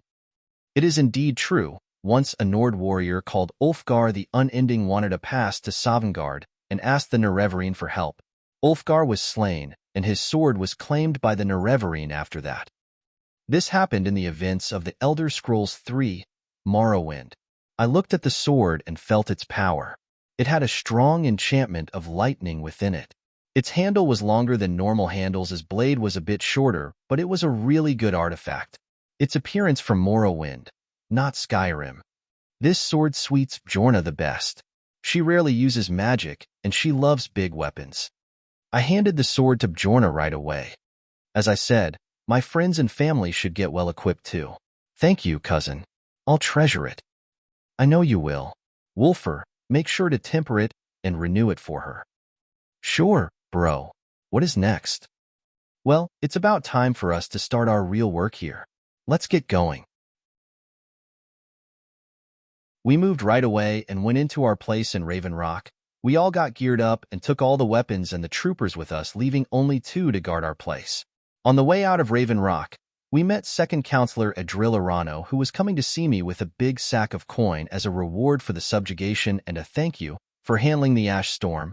With all the formalities said and done, we headed out of Raven Rock once again to where our ship was.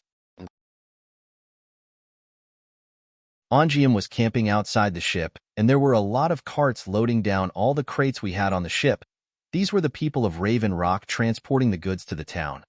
Captain Ongium, Boss John, Chief Wulfur, and ladies. We are done with most of the goods. Good. How are the men doing? As your commands were, we headed deep into the land a few times and started fighting and hunting the weird beasts in this land. Next hounds, ash hoppers, burnt spriggans. I am not sure what is wrong with this land, but it is not peaceful at all. Well, we have our wolves, trolls, and bears to worry about in Skyrim. Yes, but these ash spawns are the worst. A lot of men couldn't handle their appearance and some were burnt by them. It was really a mess to deal with them. Even our mages are all busy healing the wounded. As long as there is no grave injury, what is important is the experience and the courage they gain. I want you to treat them fairly and take some to the town every now and then. I heard there is a broth. Ehem. You know what I want to say. Ehem. I see. Now, bring some of the men that need more training and line them up for me. Take the other men and secure the excavation site I told you about. Hire some miners from Raven Rock and wait for my return. By your order, boss. Where are you heading then? Me? I will go to Fort Frostmoth, just to the east of here. We need to secure that place too. Understood. Ongium turned around and started doing what I said. Fort Frostmoth. Well, this will be the beginning of the Frist phase.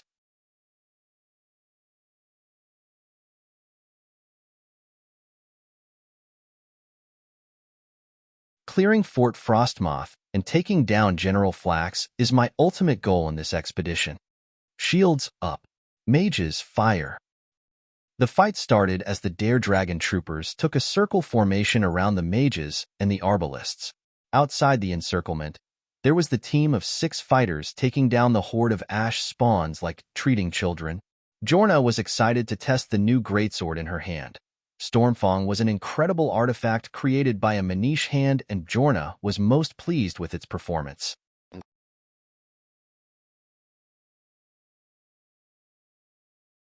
And even with such a tiny portion of energy compared to the original source, these heart stones still possess the incredible power of the god responsible for the creation of the Mordhau world, Lorcan. John kept examining the ash spawn and how lively and wild it was. They were controlled by not only the heart's energy but with magicka. John met ash spawns before and could tell that the magicka inside them are different. Wild ash spawns have natural magicka, but these had used magicka, which meant they are controlled. Still, that is not a news for John. If that energy could be cultivated. A strange thought popped up in John's mind, and his eyes widened from the uncertainty he felt. What would happen if he used this energy? What would happen if he cultivated it? Will he be harmed, or will he become powerful? The tribunal used the tools of Kagrenak to harvest that energy and become living gods, but it didn't end well for the Dwemer who tried to do the same. The tools of Kagrenak? Mostly destroyed, but there were still one. Jon was uncertain of what he should do, but he had that discovery not too long ago. When he crafted Alina's crown, he enchanted it with a heart stone instead of a normal soul gem because Alina's eye energy were very wild and only a wild energy can stop another. But what he found was not only Alina's eye power that was resonating with energy of the heart stones, but also his own energy. Not only his magicka, life force, or aura, but the heart stone's red energy resonated with him to the point of harmony. It wasn't a good news for him by any mean. He was scared, and he came to Solstheim with the first goal in mind, and it is to confirm the theory on a being like the Ash Spawn. When his head could no longer understand how to deal with that energy, he punched the Ash Spawn, turning it to ash dust, and went away from it. Nefertiti 10, Alina 9, Jelinar 11, Wulfur 9, Bjorna 8. Jon, however, is 1. Congratulations on coming at the last place. Jelinar mocked Jon's attitude as he only killed one Ash Spawn after he spent all the time in the fight researching. I'll make you chicken shawarma for your grand victory, Jon mocked back. Oh, thanks. I want it with tahini and pickles. Jelinar was relentless. Jon was regretting the fact that he recreated many dishes from his past life, but it was always nice to see a smile on his family's face. Anything for their smiles. Good job, everyone. Now, to the fort. The main building of Fort Frostmoth was a large and sturdy one with very thick and powerful walls. As soon as the team went it, they were faced with Ash Spawns. Jon took the lead, started the fight with a strong chain lightning spell. The Ash Spawns were trying to respond with their flame magic, but Jon was completely taking down whatever they throw at him. The team behind him, who were the mocking how lazy the boss became just now, got their memories refreshed on how mighty Jon can be when he goes all out with magic. He took almost half of the Ash Spawn waves on his own. On the way in, the team discovered a spider nest in some cave tunnel filled with albino spiders. Unlike Skyrim's giant frostbite spiders that could be as large as bears, these albino spiders were as small as cats. Jon recognized them and ordered that the living ones should be killed and the eggs should be all harvested. These were really precious materials that only he knew their real use. Look at all these beauties. I really want to adopt one. Jelinar felt sad killing these albino spiders that looked cute in her eyes. Soon, my dear. Very soon. Jon replied nonchalantly and kept pointing at the resources in the cave, which were the rare and precious ruby and emerald ores and all that. The team returned back to the fort following the fast paces of Jon, who obliterated everything in his way. Not until they reached the centermost room in the fort, the Ash Spawns stood on halt around the room, and a man was standing around them. Once he saw Jon and Jon saw him, Jon simply charged at him like lightning. This man was General Falxcarius, a formidable warrior and a champion in the Imperial Legion, but that was too many years ago. General Carius saw Jon charging at him, so he carried his large warhammer and waited for Jon's to strike, but Jon suddenly stopped and aimed his hand forward with a spell. It was telekinesis. Jon plucked out something from the chest of the general that looked like a glowing red round stone. Just like that, the general fell on the ground like a motionless corpse. How easy! Jon exclaimed and looked behind him at the dumbfounded team. Clear the place from the Ash Spawns, loot everything with value. Wulfur, that man's hammer is yours, he said and turned around to a table on the side. On it there were some notes and pieces of paper scattered everywhere. Jon quietly pulled out a chair from his ring and sat in front of these notes with the heart stone in hand. Sweet research time.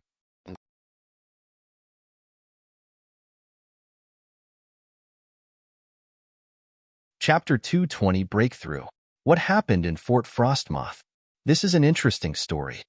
In the notes and scattered journals I found, there was a certain necromancer who came here for the body of General Falxcarius. This necromancer wanted to resurrect the general by installing a heart stone into the body of the general, Tony Starkway. The heart stone indeed resurrected the general, but it made him paranoid, suspicious, and didn't listen to the necromancer. In the end, the general forced the necromancer out from the fort, and started amassing ash spawns as soldiers. One of the unique powers that the resurrection with heart stones gives is the power to manipulate the bones and the ash, in other words, raising the ash spawns. I am not sure how idiotic that necromancer was, but to control a being with such power, I am sure that having a superior amount of the same power is the main factor here. This is basic knowledge, as the thrall can't be stronger than the binder. This is why General Falxcarius contained a whole heart stone in his chest, while his ash spawn minions only had a spick of power from the same source. The necromancer here seemed to have tried to look to control the heart's energy with its regular magicka, an idiotic move that only an amateur about energies would commit. One need to converse their magicka into a heart energy to give an order to a being like General Falx, or use a tool with the power of the heart, like a heart stone. I remember that in the game, one can conjure a new being called Ash Guardian, which is basically an Ash Atronak, but the only requirement to control it is to use a heart stone. All in all, to control a being with the power of the heart of Lorcan, one needs to contain a higher amount of heart energy in themselves, or use a tool with a higher amount of heart energy as well. Basic theory, but still amazing. The heart energy is a wild energy because it is alive and seeks freedom. If one can understand both the nature of the wild energy and that it has a personality, one may be able to flay, tame, converse, and harness it. People before used many reckless methods and godly tools like the tools of Kagranak, and here I am going to use cultivation. The others used way to extract the energy with force, exploit it regarding its attitude, but the cultivation, as its name suggests, is slow and patient. It is the hard way, but clearly the sure one. Even though my personal cultivation technique was flawed greatly, I was handed a gift from heaven to enhance it through today's encounter. I stood up from the chair and turned around to General Falx's corpse. With the notes I just took and the tome of the acupoints in hand, I started doing a check on his body. I was amazed by how fresh his corpse was. This body was dead for a long time, but the heart stone restored its appearance to this shape. You may argue that this is a perfect resurrection, but I will stop you right here. General Falx turned into a psycho once he was resurrected. Even he was a psycho before it, and the body has no vital functions. So to say, the heart was replaced with a heart stone, so the body instantly became inactive for a real resurrection, if there is any. And the heart stone influenced the corpse the same way it influenced the ash spawns and put back a creature suiting its new environment, which in that case was something close and looks to a human and possessed the same memories. The important point about the technique that the core in that human is different, which makes it a different being than any zombie or incarnation. It is immoral and just wrong. Still, I benefited greatly. I followed the acupoints and the energy channels that had some residual heart energy and managed to get a clear drawing for these channels and the points they pass on. What will I call from now on the energy input-output channels, or the meridians like how they were mentioned in my past lives fictions, are 12 energy channels that contain the residual heart energy and are used to transfer the magicka, the life force, and the spirit force in and out of the body. These channels pass through the acupoints, which number can reach 361. With all these information from the book and the body combined, I started drawing a new picture for the necessary acupoints I need to cultivate my magicka through. I don't know how many time passed, but I reached 64 acupoints that has the ability to circulate, restore, exert, and release the all kinds of energies in the soul. These were the acupoints that held the most important significance in cultivation. And now, for the moment of the truth. I dispelled all the magics I activated and depleted half of my magicka, then followed the drawing I made bit by bit, and traced all the meridians and acupoints I am going to use.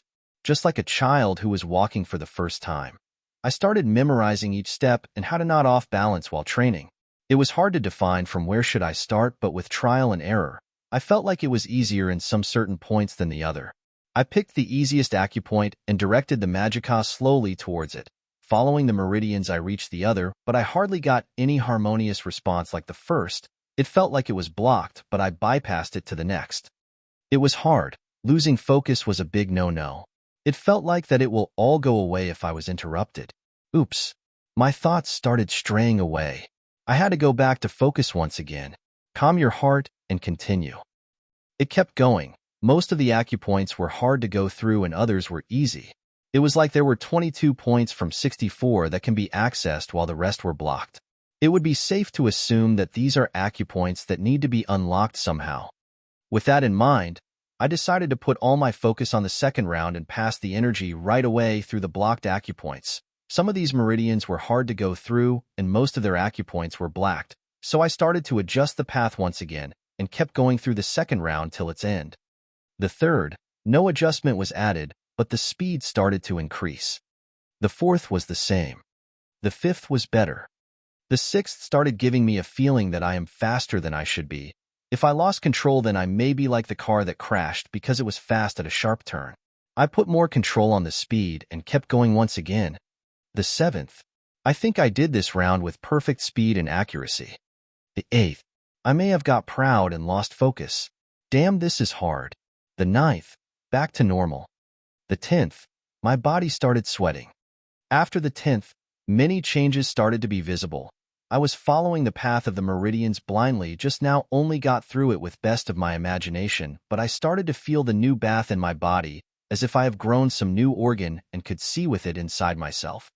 I could even feel a new swirl of energy near to my abdomen that was rather strange, but it rhymed perfectly with my training. This is my Magicka pool. Should I call it the elixir field? Nope, sounds otaku. Magicka pool is good. Ignoring all the weird ideas, I put all my heart into the training and decided to see how far can I go. Some time passed and my body started heating up a bit. I could feel that the Magicka I drained from myself before the training has all returned a long time ago in an instant. My body also started sweating like crazy. My inside, however, felt the cold sensation of healing right after I passed a certain threshold. I cut the training right away and opened eyes. The hell? Why do I feel like my body is getting healed? I'm not sure what happened, but I will make a full body check right away. System, star. John, are you okay? Alina's voice interrupted what I was about to do. Yes, I am fine. Where is everyone? What do you mean fine? You kept your eyes shut for such a long time and sweated a ton. I am fine, really. You can check me yourself. She looked at me up and down and gave a sigh. What in the name of kind was that just now? She asked with a worried face. She even removed her eye mask and looked directly at me. What are you talking about? The training? Training? Didn't you feel what was going around you? She said and pointed at the floor. I followed what she pointed at and noticed a strange pattern of ash on the ground. It was like the ripple caused by a drop falling in water, and I was at its center. Each now and then, some force wave would come out of your body. You almost shocked me senseless. Force wave. I checked the ash patterns on the ground and detected 7 circles around me. Never felt a thing? How long did this all take? Damn it, John. You stayed motionless for almost 8 hours. Alina held her forehead and showed a tired expression. 8 hours? The hell? You didn't feel time at all? I thought 1 hour was all that I took. Damn. It took me a while to put my thoughts straight once again. Where are the others? Sigh. Some went to the pier of the fort. The ship arrived and Wulfur is healing the injured troopers. Joel went back to Raven Rock with Bjorna to inform them that we stumbled upon a large number of ash spawns and started killing them, as you said. I see. I stood up and dusted myself off. However, I spaced out for a bit and started sensing the Magicka once again. What's going on this time? Are you fine? Yes, I am feeling like. Wait a minute. System, full body check. Condition, perfect. Good. No astral damage. Then status. States. Name, John Dare. Race, human, Nord. States. Vitality, 716. Magicka, 1242. It increased. 8 hours of training boosted me up by 22 Magicka points and 6 vitality points? All that with no astral damage? Crazy. This is getting exciting. I evoked my Magicka on my palms once again and tested one last thing. In fast casting speed, I disappeared from where I stood and appeared on the other side across the room. The casting speed was perfect. Teleport is an expert-level spell and I used it with some effort this morning.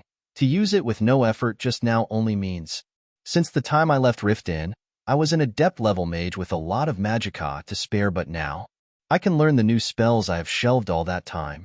I am an expert mage.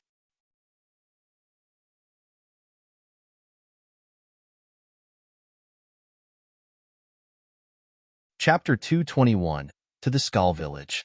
The extra that was promised came amidst salt and smoke. Only smoke, though. Outside Fort Frostmoth, it was about sunset and I was following Alina to where Wulfur and the rest were. What I didn't expect to see is some Redoran guards were here too. We were taking permission to make our people camp in the area. Wulfur checked the 2 buildings in the fort and found it all good. The guards of House Redoran are only here to monitor us. Alina reported. Good. They can't let some group of outlanders stay in the fort next to the town, even if it's some old ruins now. You see value in that place? Yes, it has its own dock and it is easy to defend. If we use the ash to make some Roman concrete and reinforce the fort and rebuild the walls, then this will be our trading post from now on. Once Raven Rock gets back on the map, the East Empire Company won't be able to make a comeback here. I said.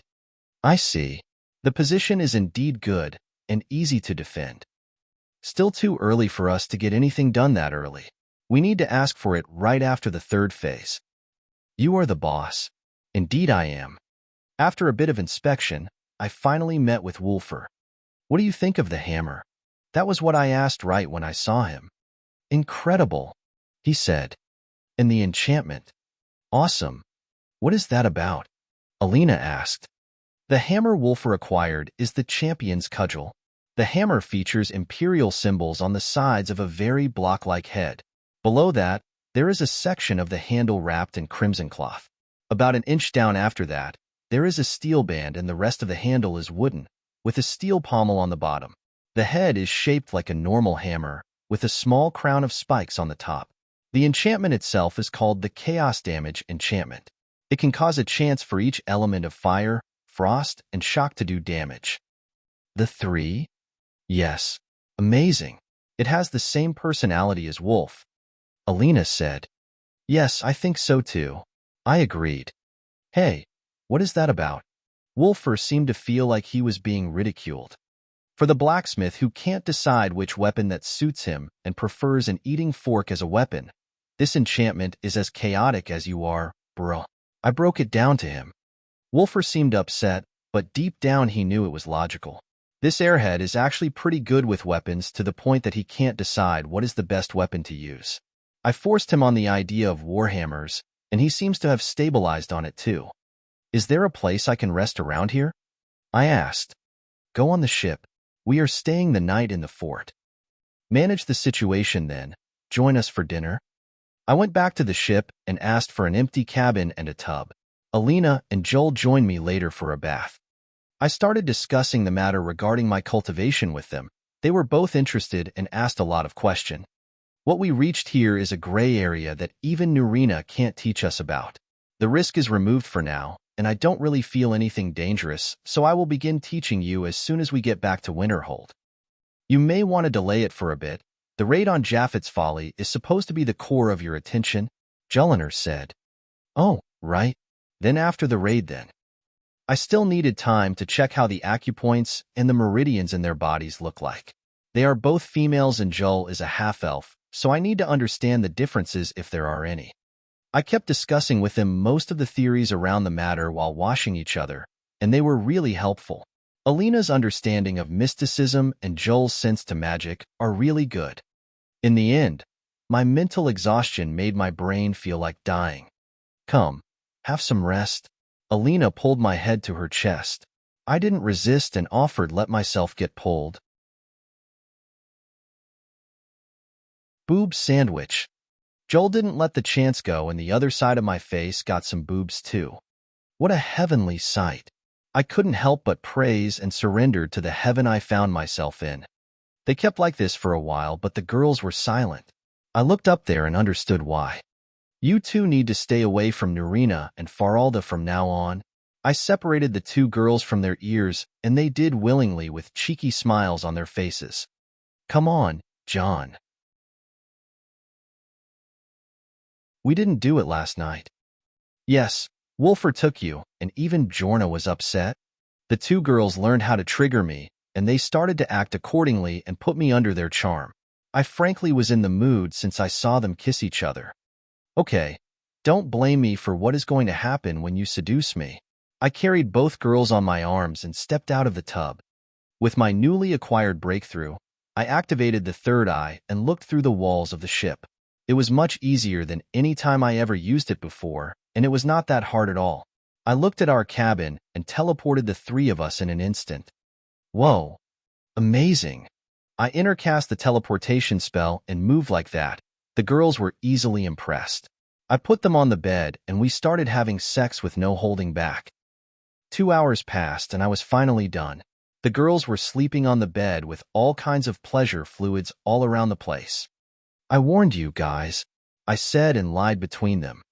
Alina climbed on my chest and looked at me in the eye. You really show no mercy when you get horny, she remarked. Your first time? Jelinar asked her. Alina nodded. Yes, you always told me about how messy it can get. Sorry about it. I smiled wryly. If not for Alishka when he gets like that, I may have lost my mind from the pleasure, Joel said. Alishka? Huh? You sure have a lot of girls here in there, Mr.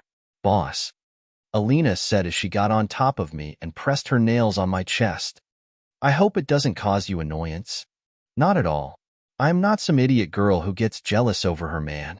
As the most beautiful girl in Skyrim, or maybe all Nirn, I don't have anyone to be jealous of. There is only one lady boss, and that is me, Alina said and played with her hair.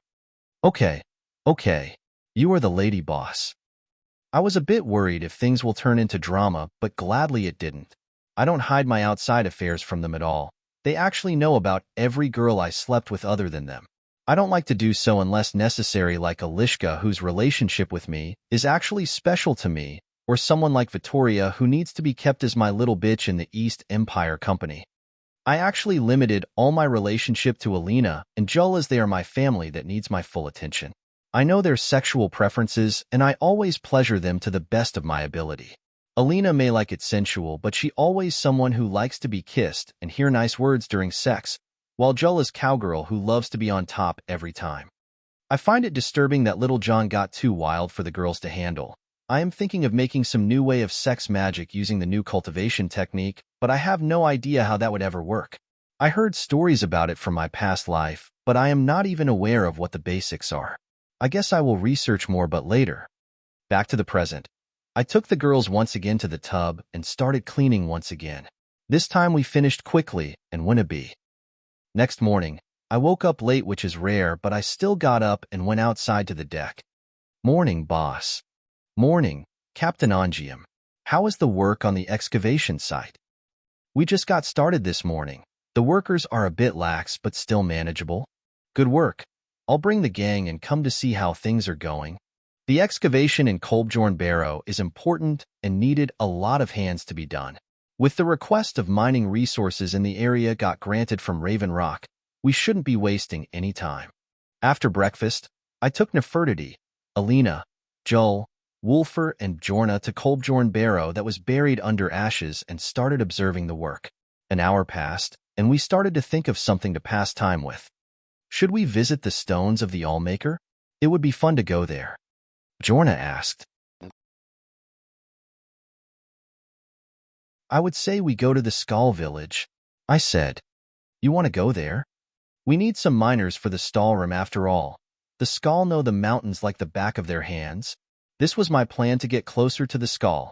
Hiring some of them to mine Stallroom won't go against their rules or traditions. These people are well connected to the land of Solstheim and to their god, the Allmaker. The Allmaker is an interesting deity. Unlike the pantheons of other cultures across Tamriel, the Allmaker is the sole deity in the faith of the Skaal, giving the faith a unique monotheistic quality. I like the idea of the Allmaker as it carries the same principles on how I view what God should be, a sole almighty deity. For the Skaal, the Allmaker is the source of all life and creation. When a creature dies, its spirit returns to the Allmaker, who shapes it into something new and returns it to Mundus. The concept of death as an ending to life is unknown to the Skaal. Rather, death is seen as simply the beginning of the next stage of an endless journey. The Skaal believe in a metaphysical being called the adversary who is always watching, and that he delights in tormenting the Allmaker and his chosen people. He will steal away the gifts of the Skaal unless they can go on a pilgrimage to keep the gifts. The Allmaker is solely worshipped in Solstheim by the native Nords, as all the other Nords are mostly followers of the common pantheon. He bestowed 6 mystical stones on Solstheim that would keep his presence and blessings in the land. These are the Tree Stone, Sunstone, Beast Stone, Wind Stone, Earth Stone, and Water Stone. These stones give various gifts to those who meditate to them, a blessing or an ability of sort that can only be used one time, then one should meditate again to gain it. I have changed some of the Allmaker stone powers, but they are still in the same category. They are about like the Beast Stone that conjures werbears can be turned to animal allegiance, for example. If one analyzes these gifts, one can gain an understanding that they have some representation to some Edra and Deidre like Akatosh and Herson.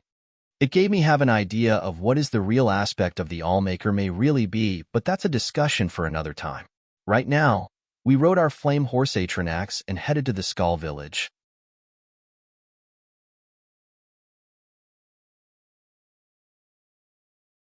Chapter 222. A New Possibility. The Skaal village was just to the north. Taking the way there required us to have some good men to accompany us, as the road was filled with all sort of beasts Solstheim has to offer. The first thing we came across was a swarm of ash hoppers. Pesky creatures were really large and made a strong scent every time I burned one of them. What made the problem go away was Alina in a weird way. We spotted a strange Spriggan that is known as the burnt Spriggan. Spriggans are tree spirits that take the form of female humanoids, and this one was a variant of the normal Spriggans found around the tundra of Skyrim. This one had a burnt wood scent and appearance. Alina stepped forward and told everyone to stay behind as she approached the burnt Spriggan alone. Joel was worried over Alina and kept her crossbow at hand. When Alina approached the Spriggan, she started talking to it in a language I didn't really understand, but I knew what it was right away. With her title as the daughter of Kine, Alina at least should have these powers to talk in the Spriggan tongue, a language that can be used to commune with animals and calm them. Just as she exchanged a few words with the burnt Spriggan, it walked into a tree, and Alina turned around with some heavy expressions. Did something happen? Nah, it is just that poor child. It has lost some of its sense when it became like that, Alina said. Oh, so what did you talk with it about? It will clear our road of any animals and guide us to the Skaal, she said. You are a wonder, girl. Joel patted Alina to comfort her a bit. Indeed, it is amazing. I was always afraid of those Spriggans when I was young, but now I can just ask sister-in-law to deal with them. That old fool won't have to beat me up again, Wulfur said as he remembered a memory we both shared. Old fool? What is that about? Bjorna asked. Back at Rift Inn, there was that old man that John spent time with, a worshipper of Kine who taught John how to hunt and fight after Aunt Hilda visited 7 years ago, Wulfur said. Yeah, we once went on a hunt near Shore Stone and stumbled upon a group of Spriggan and a lot of wolves. Wulfur almost pissed himself and was about to harm the Spriggan, but the old man talked to the Spriggans like Alina and solved the situation. We got beaten mercilessly afterward. I continued the sad story. I really want to meet him now. We can hear some embarrassing stories about your past, Alina said. I am going to spoil it for you here and now. They mostly end up with us beaten up or hanged on some tree, Wulfur said. I think you spoiled the embarrassing part, I said. Wait, wasn't that the fun part? No. Wulfur completely worsened our image in front of the girl, but whatever. The old man was a fanatic of Kine, but he is a kind person. I will have to pay him a visit with you guys one day. From that point onward, the road was cleared from the swarms of the ash hoppers. Alina was being guided by the Spriggan in a way I didn't understand, but it seemed to be a telepathic link of a sort. The Spriggans has the ability to control wild creatures, and are really beautiful to look at. This is all due to them being associated with Kinnereth, the lesser aspect of Kine.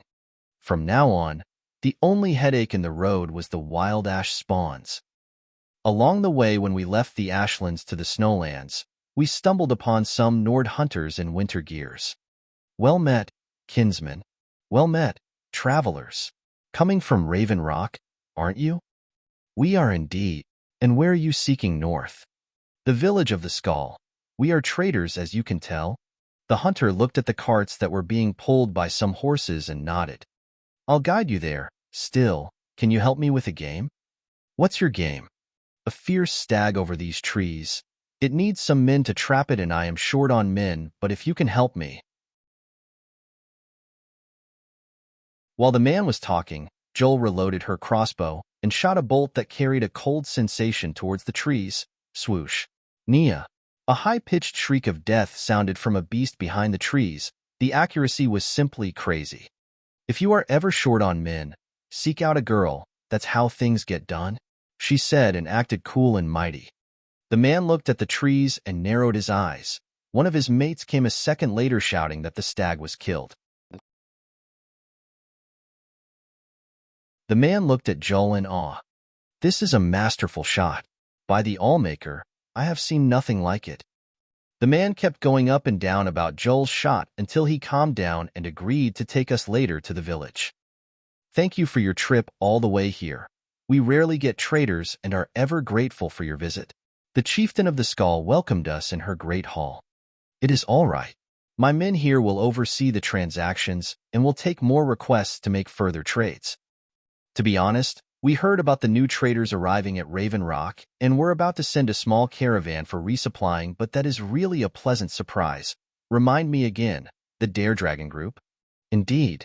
We are allies to the Skyfire Trading Group, and I am a Firemane descendant, but I tend to keep that knowledge a secret. Oh, I understand. The mainlanders tend to act strangely when they deal with the clans. It is true. The Skyfire Company is the Firemane's trading front and has a very well-known name. Chieftain Fanar, a strong voice of the Skaal, welcomed us right away when we proved to be related to them. So, what is the purpose of you young ones coming all the way here? You must have something you are looking for. The one who asked us was Storn Cragstrider, the shaman of the Skaal. It is indeed true. We are after the Stalrim in the mountains up north and wish to buy some from the Skaal. We heard that by the laws of Solstheim, only the Skaal has the right to mine in the north. I said right away. I didn't intend to hide it from them at all. Strange. The mainlanders were never interested in the Stalrim since 200 years ago. Is there any events on the mainland that requires it now? Chieftain Fanar wondered. What a sly question. Are they trying to bargain for the price? Not really. I was just looking for materials that can strengthen the frost enchantments, and my research led me to the Stalrim. I heard that it is as hard as ebony and as beautiful as glass. Now that's something I would love to see. I replied. It is indeed beautiful and sturdy. If that is what you want, then we will provide you with what you need. Still, it will take us 3 weeks to cover an equal amount of Stalrim to the supplies you brought. I don't mind. I have around the same time to stay in Solstheim anyway. In the meantime, I was interested touring the land and meeting the oddities of it. What piqued my interest the most is the famed stones of the Allmaker. I really would love to visit them and see if I could acquire a blessing. You wish to get a blessing? That's odd for an outlander. You believe in the Allmaker? The shaman asked me.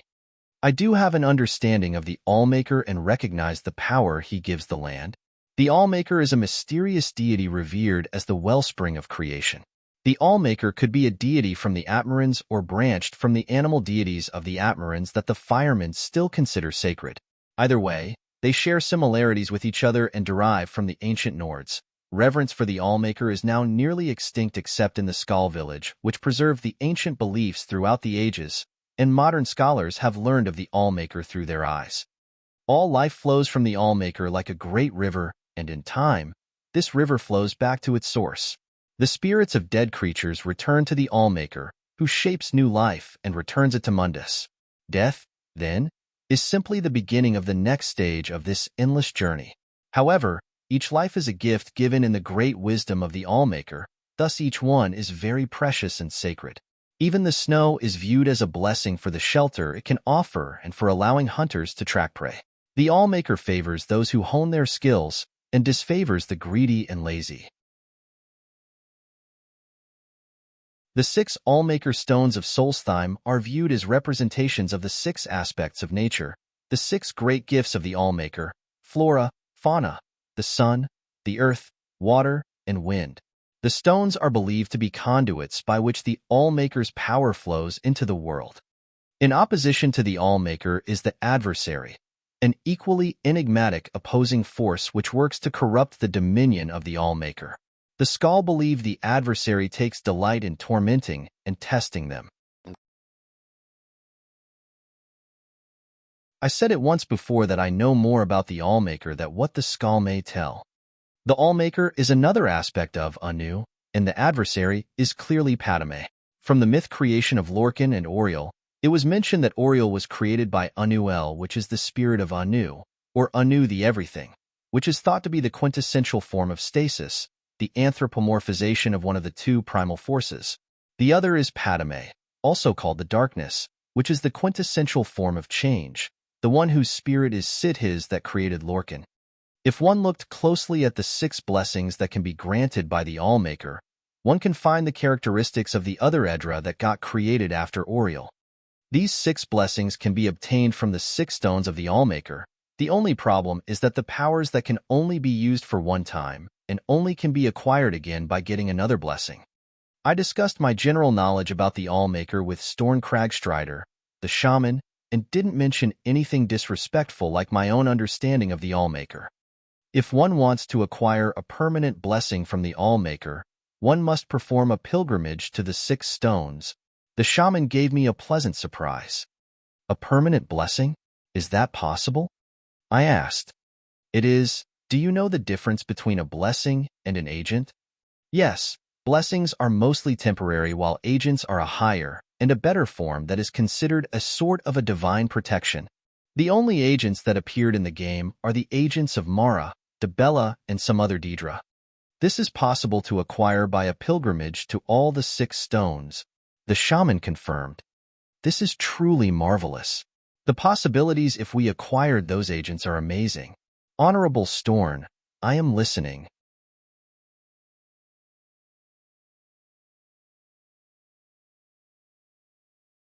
Chapter 223, The Pilgrimage. 1. Bitch better have my shawarma. Hun Kal Zoar. Zachary is summoned on. Hero Champion Legend, Call of Valor Shout.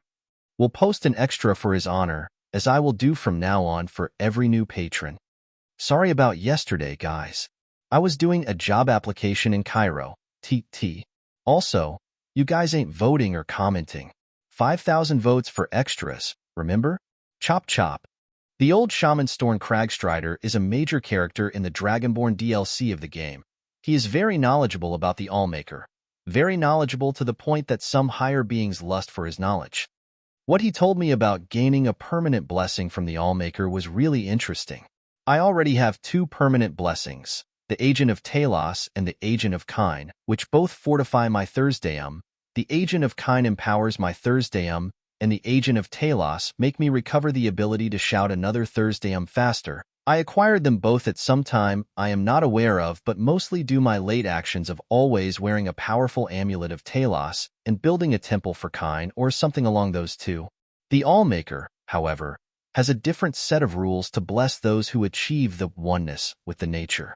The oneness can be achieved by making a successful pilgrimage to the 6 stones of the Allmaker. This pilgrimage strengthens the presence of the Allmaker and grants 1 random blessing of the 6 blessings of the Allmaker to the pilgrim. It wasn't as unicorns and rainbows as I imagined when Shaman Storn started telling me a story of an old Skaal hero who managed to restore the gifts of the Allmaker to the lands of the Skaal years ago. His name is Ivar Stonesinger. In a time long ago there was peace in the land. The sun was hot and the crops grew long, and the people were happy in the peace that the Allmaker provided. But the Skaal grew complacent and lazy, and they took the lands and all the gifts the Allmaker had given them for granted.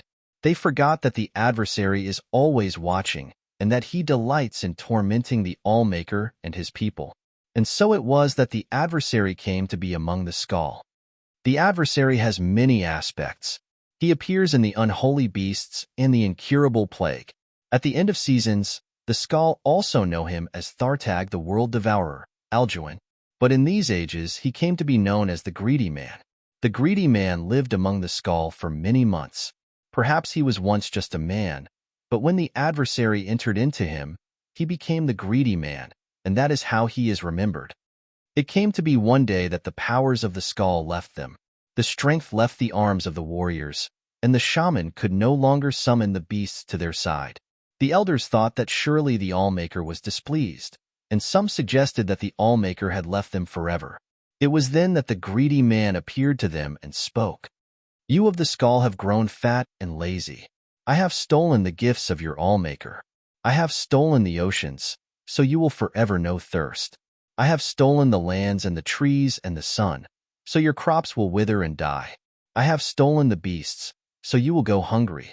And I have stolen the winds, so you will live without the spirit of the Allmaker. And until one of you can reclaim these gifts, the Skaal will live in misery and despair. For I am the greedy man, and that is my nature.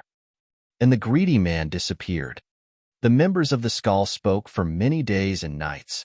They knew that one of them must retrieve the gifts of the Allmaker, but they could not decide who it should be.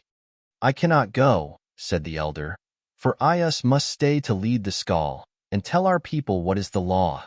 I cannot go, said the warrior, for I must protect the Skaal. My sword will be needed in case the greedy man reappears. I cannot go, said the shaman, for the people need my wisdom. I must read the portents and offer my knowledge. It was then that a young man called Ivar lifted his voice. He was strong of arm and fleet of foot, though he was not yet a warrior of the Skaal. I will go, said Ivar, and the Skaal laughed. Hear me out, the boy continued. I am not yet a warrior, so my sword will not be needed. I cannot read the portents, so the people will not seek my counsel. And I am young, and not yet wise in the ways of the law.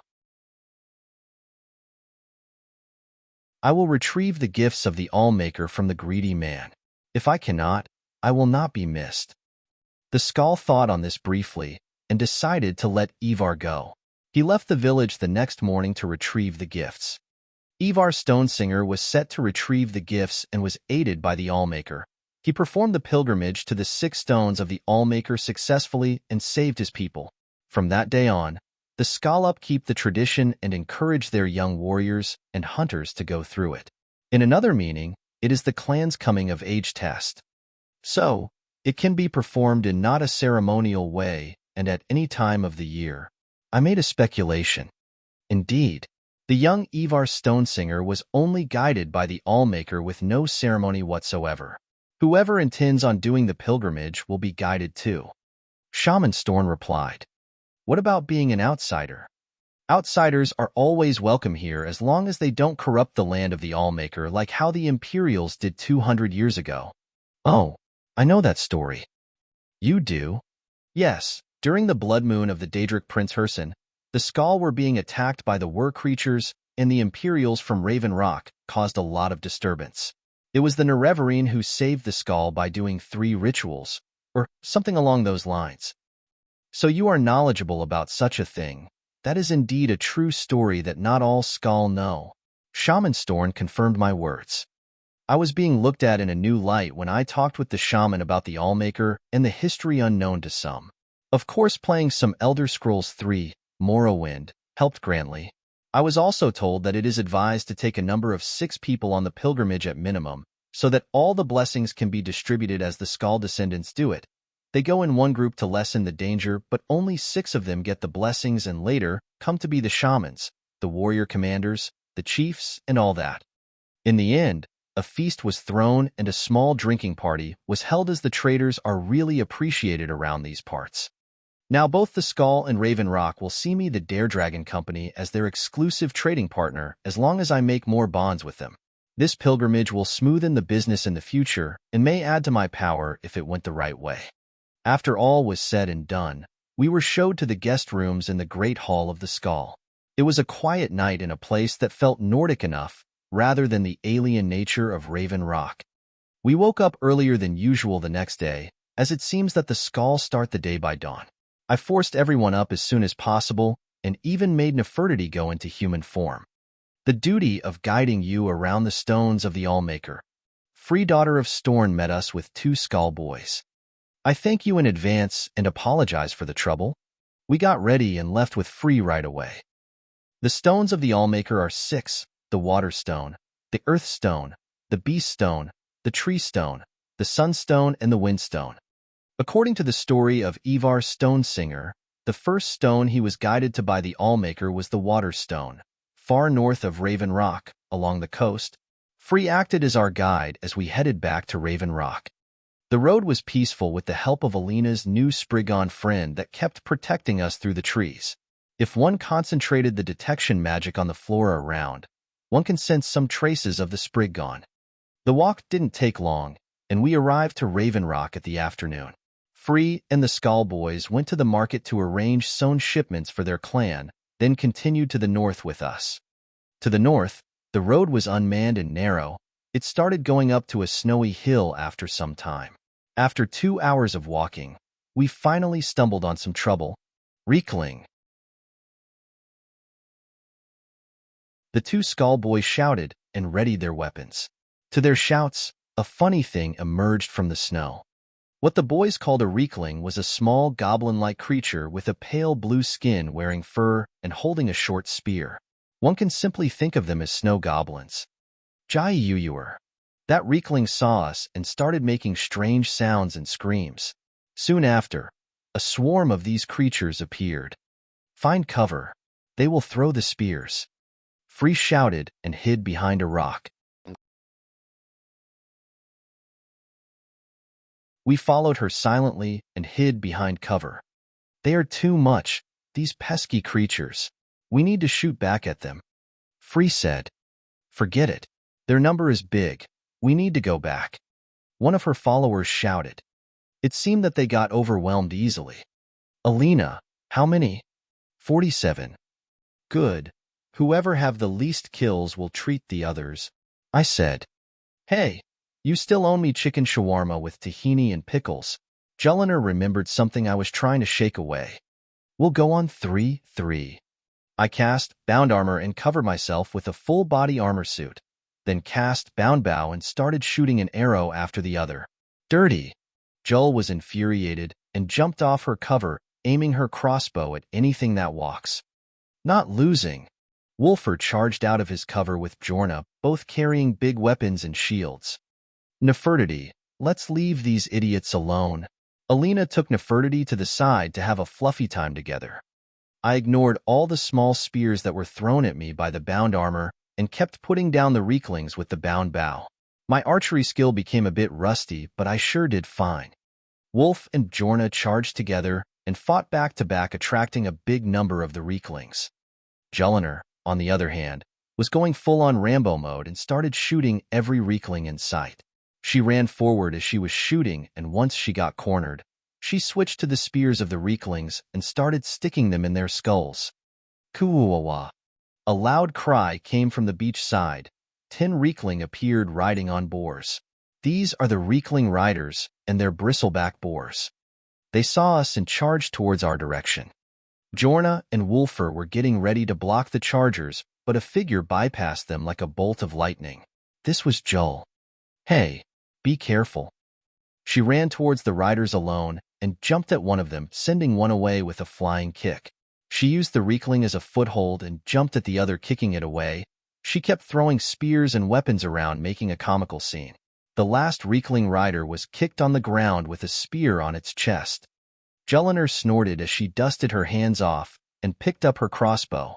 She aimed it at me and shot a bolt. I was standing still and the bolt bypassed me. It hit a Riekling that was feigning death behind me. It died with a high-pitched shriek. She walked towards me with a solemn face and stood a few steps away. Alina, the score? She asked. John got 18, Bjorna and Wulfur got 22. Wait, why are they combined together? I asked. We are a team, they said. The nerve. Jelliner got 17 Riekling and 10 bristlebacks. Total of 27. Come on, you counted the boars? They clearly planned this one. Jelliner smiled as got closer to me and whispered, Bitch better have my shawarma.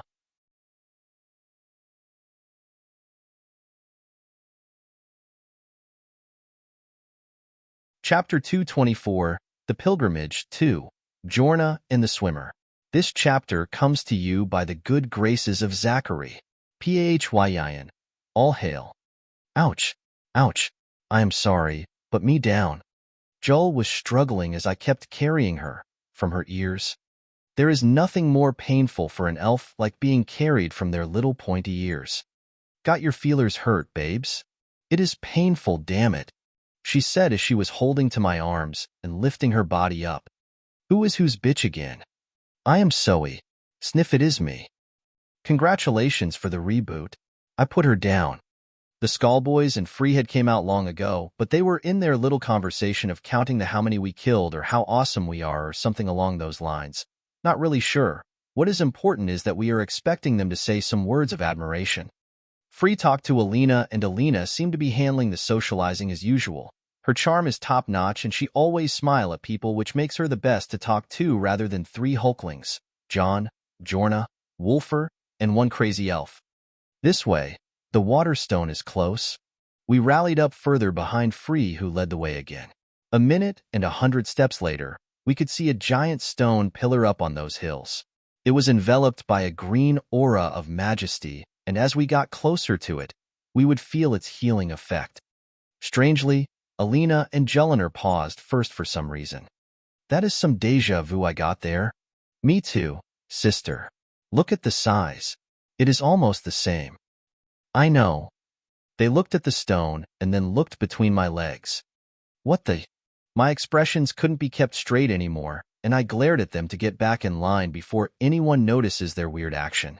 Just because we used the aura when we slept together once, to intensify things, doesn't mean you should remember it with each large stone pillar that emits a green aura. Good grief. Anyway, we arrived on top of the hill, and there we got a closer look at the stone pillar.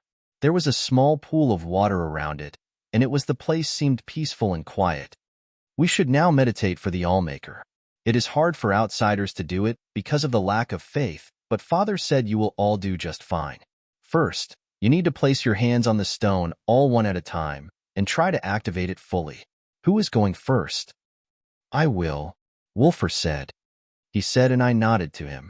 I have spent some time with him explaining my theory of the Allmaker and all this and that, so he was already good to go. He entered the pool of water, and it almost reached his knees. He then placed a hand on the stone and closed his eyes to get the feel of meditating. It wasn't hard for him as I hammered some of my magic theories into his brain when he was young, so it took him a minute until some green runes on the stone lit up from the bottom of the stone.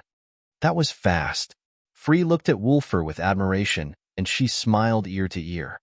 I noticed how she was looking at him since yesterday, but I am sure that this airhead didn't get a clue. Humph. I am next. Bjorna walked past Free with a snort. Wulfur came back and Bjorna did as he did. It took her way more than him, but she did it in the end. She finished and came to Wulfur's side. Jellinger was the next to go, and she did it the same time as Bjorna.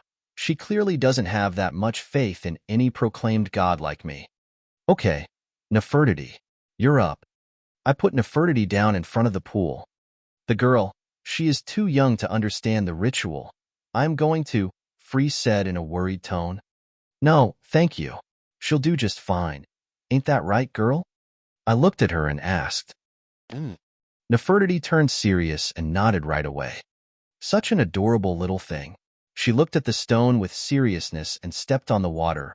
We could see a black veil of darkness covering her feet, and she calmly walked on water.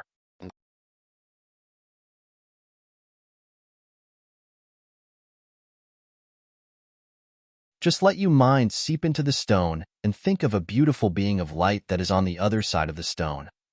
It was as simple as she can understand, that what I could only tell her. What happened afterwards was bizarre. The stone pillar shone right away, and another set of runes appeared above Wulf's and Bjorna's. Allmaker. It took her just a second. What in the world? Is she blessed by the Allmaker? The Skaal trio gasped right away. This was truly unexpected. I know cats are awesome, but this cat is breaking the records. She turned around and ran happily towards me. Sir John, your daughter is truly blessed. Free said something that made the five of us freeze. Daughter? Huh. I looked at Nefertiti and carried her up on my arm. Yes, she is. I couldn't help but to confirm it. Our daughter. Alina stuck closer to Nefertiti and made the image look whole.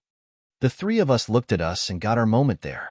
We indeed look like a family, except that who knows us know that we are both 17 and Nefertiti have the appearance of a 7-year-old kid.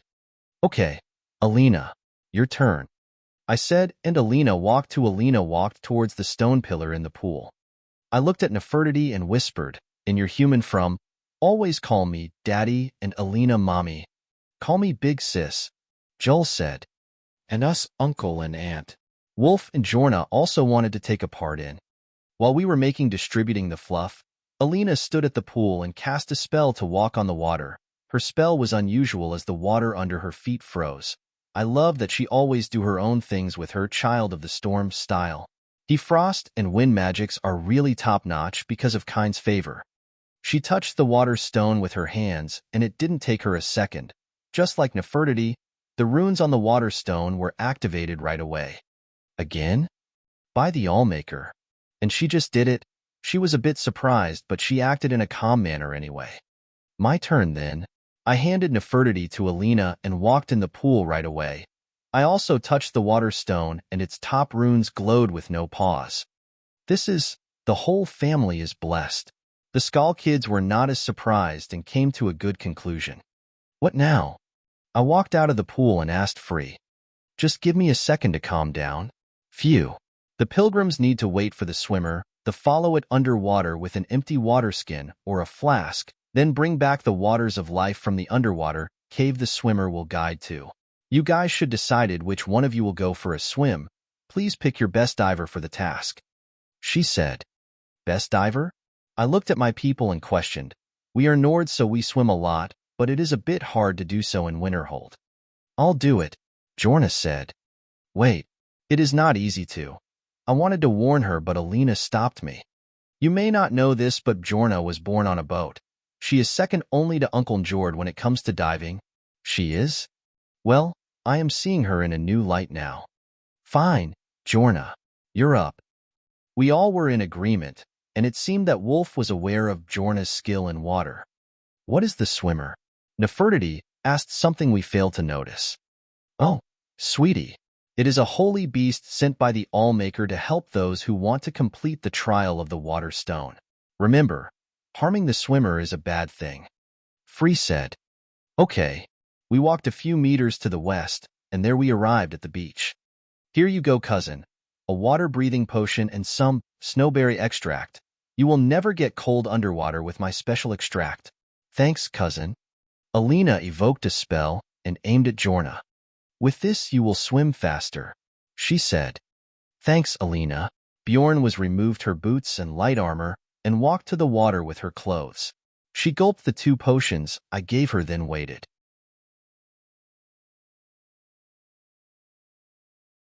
A few seconds later, some creature came out of the water. It is a horker, a black horker. Jelena was stunned with what she saw.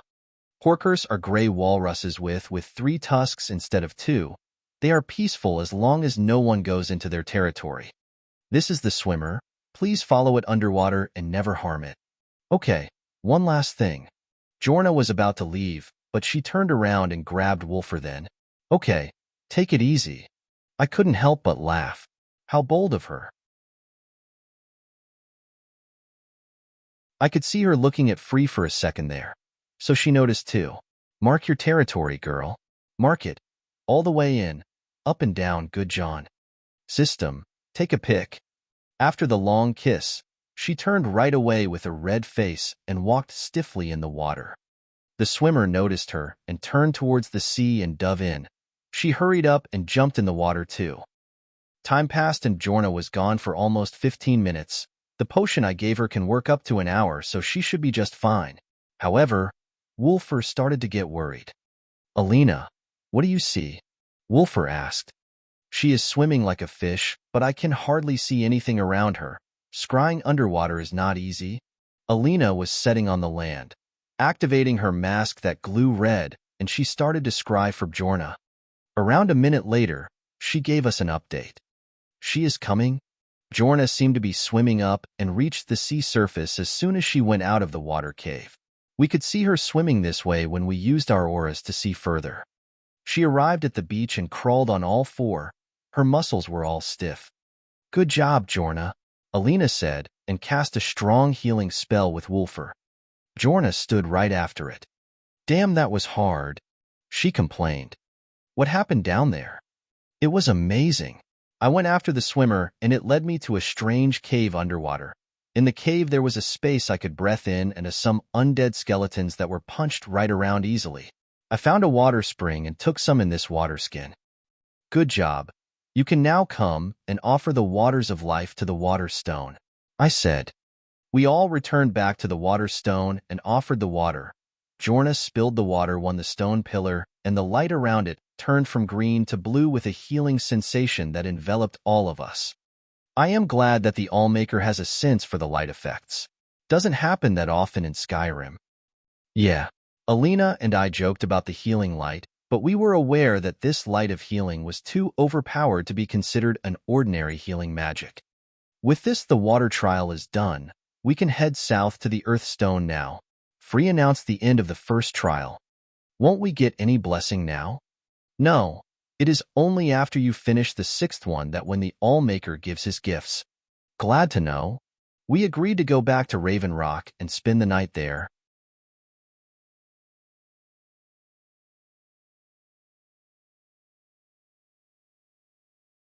Chapter 225, The Pilgrimage 3, The Rituals of Earth and Beasts. Extra Chapter. Every, plus $10, Patron or PayPal. Extra Chapter, 5,000 votes. Extra Chapter, 8,000 votes. We'll publish an extra for Jack's race. As we arrived at Raven Rock at night, we found it still bustling as a day. The reason was mostly the market that was filled with a lot of goods from the ones we brought with us and sold to House Reduran. People would do anything to get these fresh goods now. Avoiding all the focus points in the road, we went through the market area and arrived at the manor House Reduran gave to us for staying as we all decided to spend the night in town. The next Allmaker stone we are visiting tomorrow is the Earthstone, and it is just right in the corner outside Raven Rock, so there is no harm to recover today. The reason we are going through the stones in that fashion is that we have to do the pilgrimage the same way Ivar Stonesinger did. He went to the Water Stone first, then the Earthstone, the Beast Stone, the Tree Stone, the Sunstone, and lastly the Windstone. Still, we can't do the pilgrimage on empty bellies. Everyone, come pick up a seat. I invited all the people we have in the manor right now to the large dining table in the hall. From the kitchen, I came carrying a few dishes with strong aromas, followed by Wulfur, who was helping me with cooking. Still, can you imagine it? Girls nowadays laze around and boys do all the cooking. TSK. I am disappointed. Anyway, the smell of the food made everyone come out of their dwellings like hungry wolves. Even the Skaal trio were looking at the food while holding their breath. Hold your drool, everyone. We still need to make introductions. This is chicken brochettes. This is mint and cumin spiced lamb chops. And in that dish is my version of the hawashi, which is a spiced mammoth burger and pita bread. That dish over there is Joel's favorite, the chicken shawarma. I always advise that you should eat all that with tahini sauce, mayonnaise, or ketchup. John, you have 1 second to shut up and let us eat, or else. That was Alina. Okay. One must know when to retreat when his woman is about to get angry. Still, I made a lot of meat recipes that I can't really help but feel sad not showing off my skills. I had a scenario in my mind where everyone listened to my explanation in awe, but I feel like I am serving some zombies now. Look at how they eating. Goddamn it. Oh, that was amazing. I ate like a pig. Jelinar was patting her belly with satisfaction. Dishes around her were cleaned empty. Wulf and Bjorna were having a lovey-dovey meal together and took their favorite plates to the side alone. The Skaal trio were consumed into the shish tauk and the Persian rice. Nefertiti was politely eating the simple horker stew, which was right to her standards as a cat. The most mysterious one was Alina. No one saw her eat, but Joel made a fuss because the number of the empty plates around Alina has far surpassed her own. Now that I think about it, when did that happen? TSK. A bunch of ungrateful gluttons. I cussed in a low voice. Come on, John. You really did it this time. You have surpassed the previous record, Joel said with a bright smile. Sigh. Yes, cousin. Your cooking is as amazing as Uncle Johnrad's. I don't think that is a compliment at all. John always cooks better than Headmistress Nerina back at the orphanage, because she can't cook anything decent.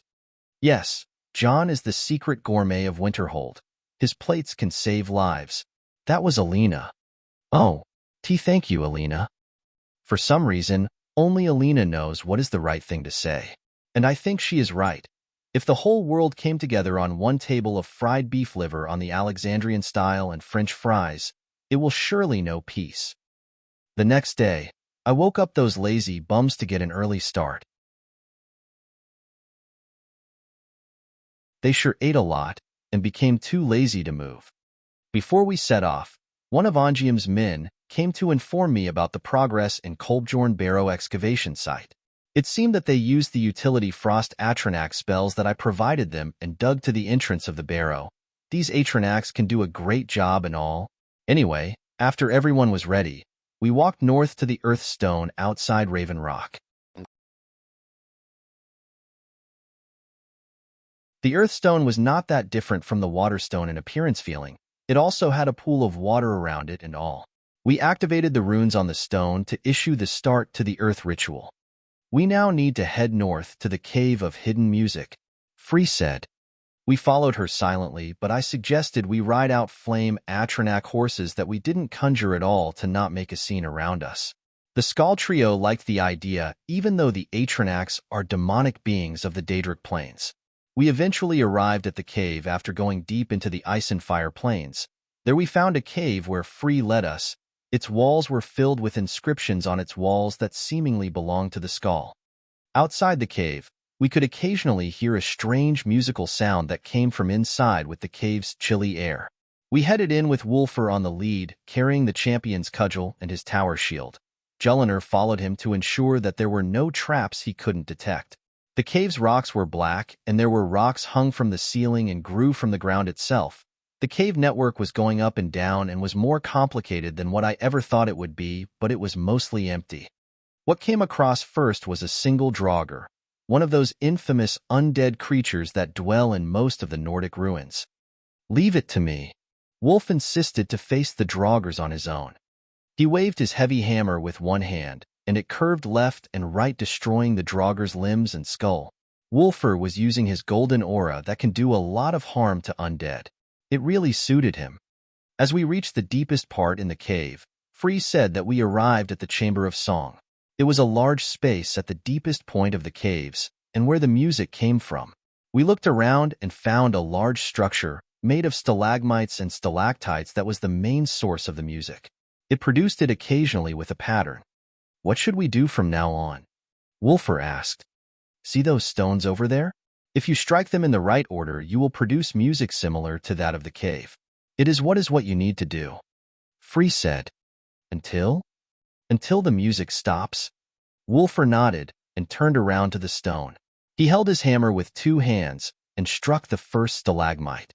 It produced a sharp tone just like the cave. Wulf struck the rest of the stalagmites, and they all made a different sound. I get the gist of it now. This is fun. Wulfur loves music. With a wide smile on his face, he started striking all the stalagmites in succession. The music grew louder and louder to the point that we all started covering our ears. Wulfur was so much in the zone, and the pattern changed and intensified more. John, my hammers. He called for me, asking for his tools in my ring. I took out two hammers made from Orcish metal. These were Wulf's two smithing hammers. I threw them at him, and he switched to them and started drumming on the stalagmites as if he was some sort of a pro drummer. The sound of the music started growing weaker after some time, and Wulfur resonated his drumming skillfully until it reached its end. Damn, bro. These moves were lit. Woohoo. I couldn't help but praise Wulf and high-five him. Drumming on stalagmites with hammers. I don't know which school of rock can handle that talent. This has taken awfully too long. Free said. What does that mean? We asked. Normally it is some few strikes and it is over. I'm not sure what that was, but certainly the earth felt something with the strikes and the prolonged the ritual, Free said with a lot of admiration towards Wulfur. It is decided then. Let's call it the Earth Rock School. We returned to the Earth Stone outside Raven Rock and completed the Earth Ritual. We then headed to the Beast Stone. The Beast Stone was located near the east side of Solstheim, south of the Skaal village, in the Felsad coast region. We followed the east bank of Lake Fjölding where we hunted one of the bull netches when we were drunk, and then we continued north. Shortly we saw the spire of the stone pillar. We activated the Ritual of Beasts faster than before and listened to what Free had to say. The Ritual of Beasts may take a lot of time and not easy to complete. You should find a beast in distress and offer it help. I suggest that you all go to different directions around the stone and try to find any opportunity. We will wait for you here. Free said. I see. I nodded and signaled for my people to gather. We need to find something fast, Nefertiti. I am depending on you, I said as I removed Nefertiti's hat from her head. This hat was hiding her long black ears that moved a lot. Nefertiti nodded with firmness and started moving her ears around. This way. She pointed towards the south. Fine, lead the way. We all moved in one direction after Nefertiti and went down the hill from the snowlands to the ashland. Once we walked for almost 5 minutes, Nefertiti's expressions intensified and she transformed to the beast form right away. She then turned into a bolt of shadow and disappeared like a ghost. Damn, she is good. Wulfur, who was the slowest in the group, said with a pale face. Don't mind that now, let's go after her. I feel her signal forward. I was a bit worried and ran as fast as I could to the south. Nefertiti rarely acted on her own and was mostly not concerned with anything, but when she does become concerned, it is mostly because of something that she is annoyed with. After 10 minutes of running, I saw some hunters running away from one direction while carrying some claw-like wounds. Before they could get away, I teleported in front of one of them. Speak. What is going on? Move aside. Move. I didn't want him to run away, so I caught him with telekinesis and held him in the air. Speak, or I will send you back. Damn it. You are a mage. Go deal with it. A black beast, it is going to kill us. I see. It seems that Nefertiti attacked some hunters. Was she trying to save an animal? It wasn't far from the truth anyway. When I arrived at the hunter's camp, I found Nefertiti destroying a cage with her claws. In the cage, there was a small bear cub. Hey girl, why all the fuss? I ran towards her, but she seemed upset and didn't reply. Here, let me try. I moved her paws aside and broke the cage easily. Come out. I tried to take the small guy out, but it was a bit scared. Human, move. Nefertiti turned into the human form again and pulled the bear cub outside of the cage. It came out with her effortlessly. Didn't I tell you to not attack humans before telling me? They were bullying him, she replied. Oh, it was like that? Nefertiti had a similar experience. I saved her while she was taken by some college students to use her for shooting practice. We are together ever since. The others managed to find us after some time, and Bjorna said that she can track the little cub's mother easily. With this, we could return the little bear to his mother. Bjorna could talk the mother out of attacking us easily. With that, we returned to the Beast Stone and attempted to finish the Ritual of Beasts.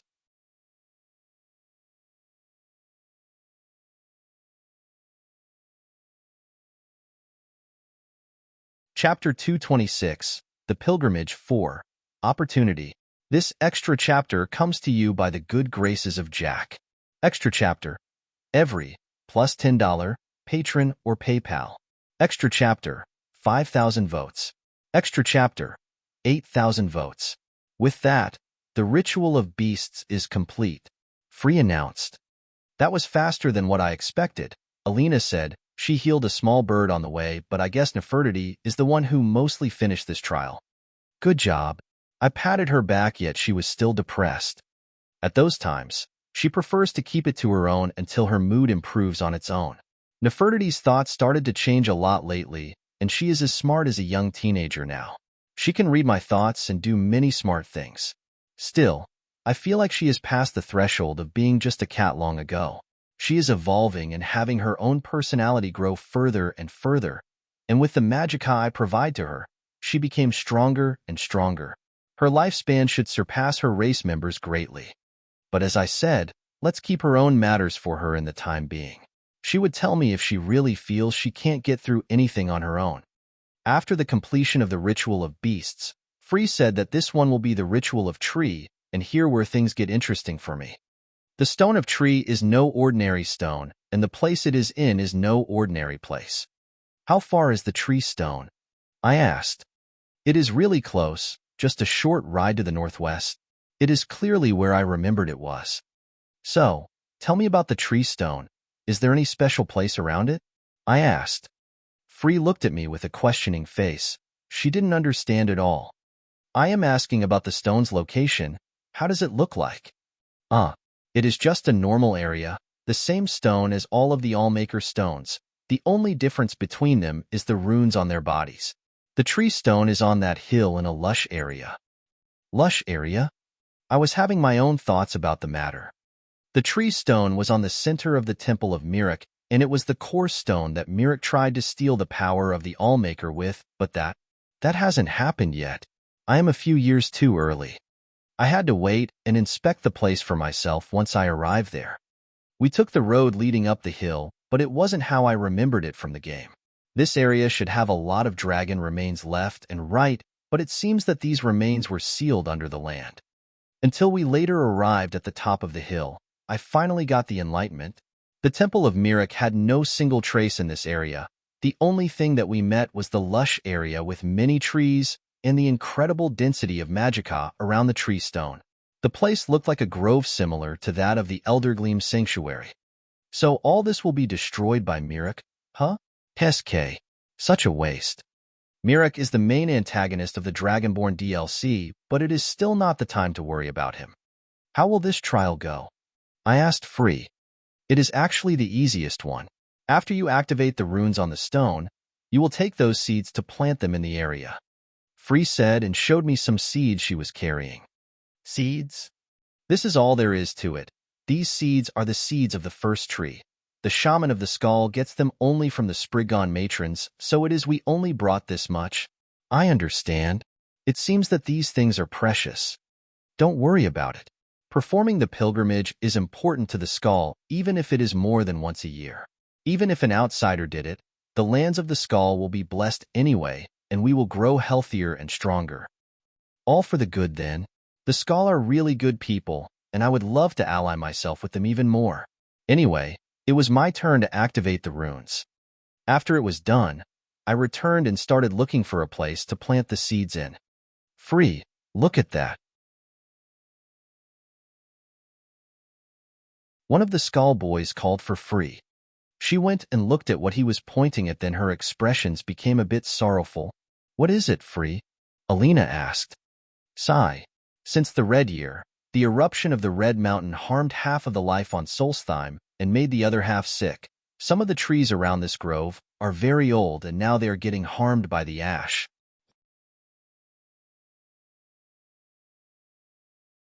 Free started pointing at some trees that had some of their branches and parts of their trunks died. Is there no way to fix it? I asked. Is there a way to bring back the dead? She replied. This is indeed sad. According to Free, some of these trees are hundreds of years old, and they should be taken down to no infect the other trees. Can't the Spriggans heal the trees? I asked.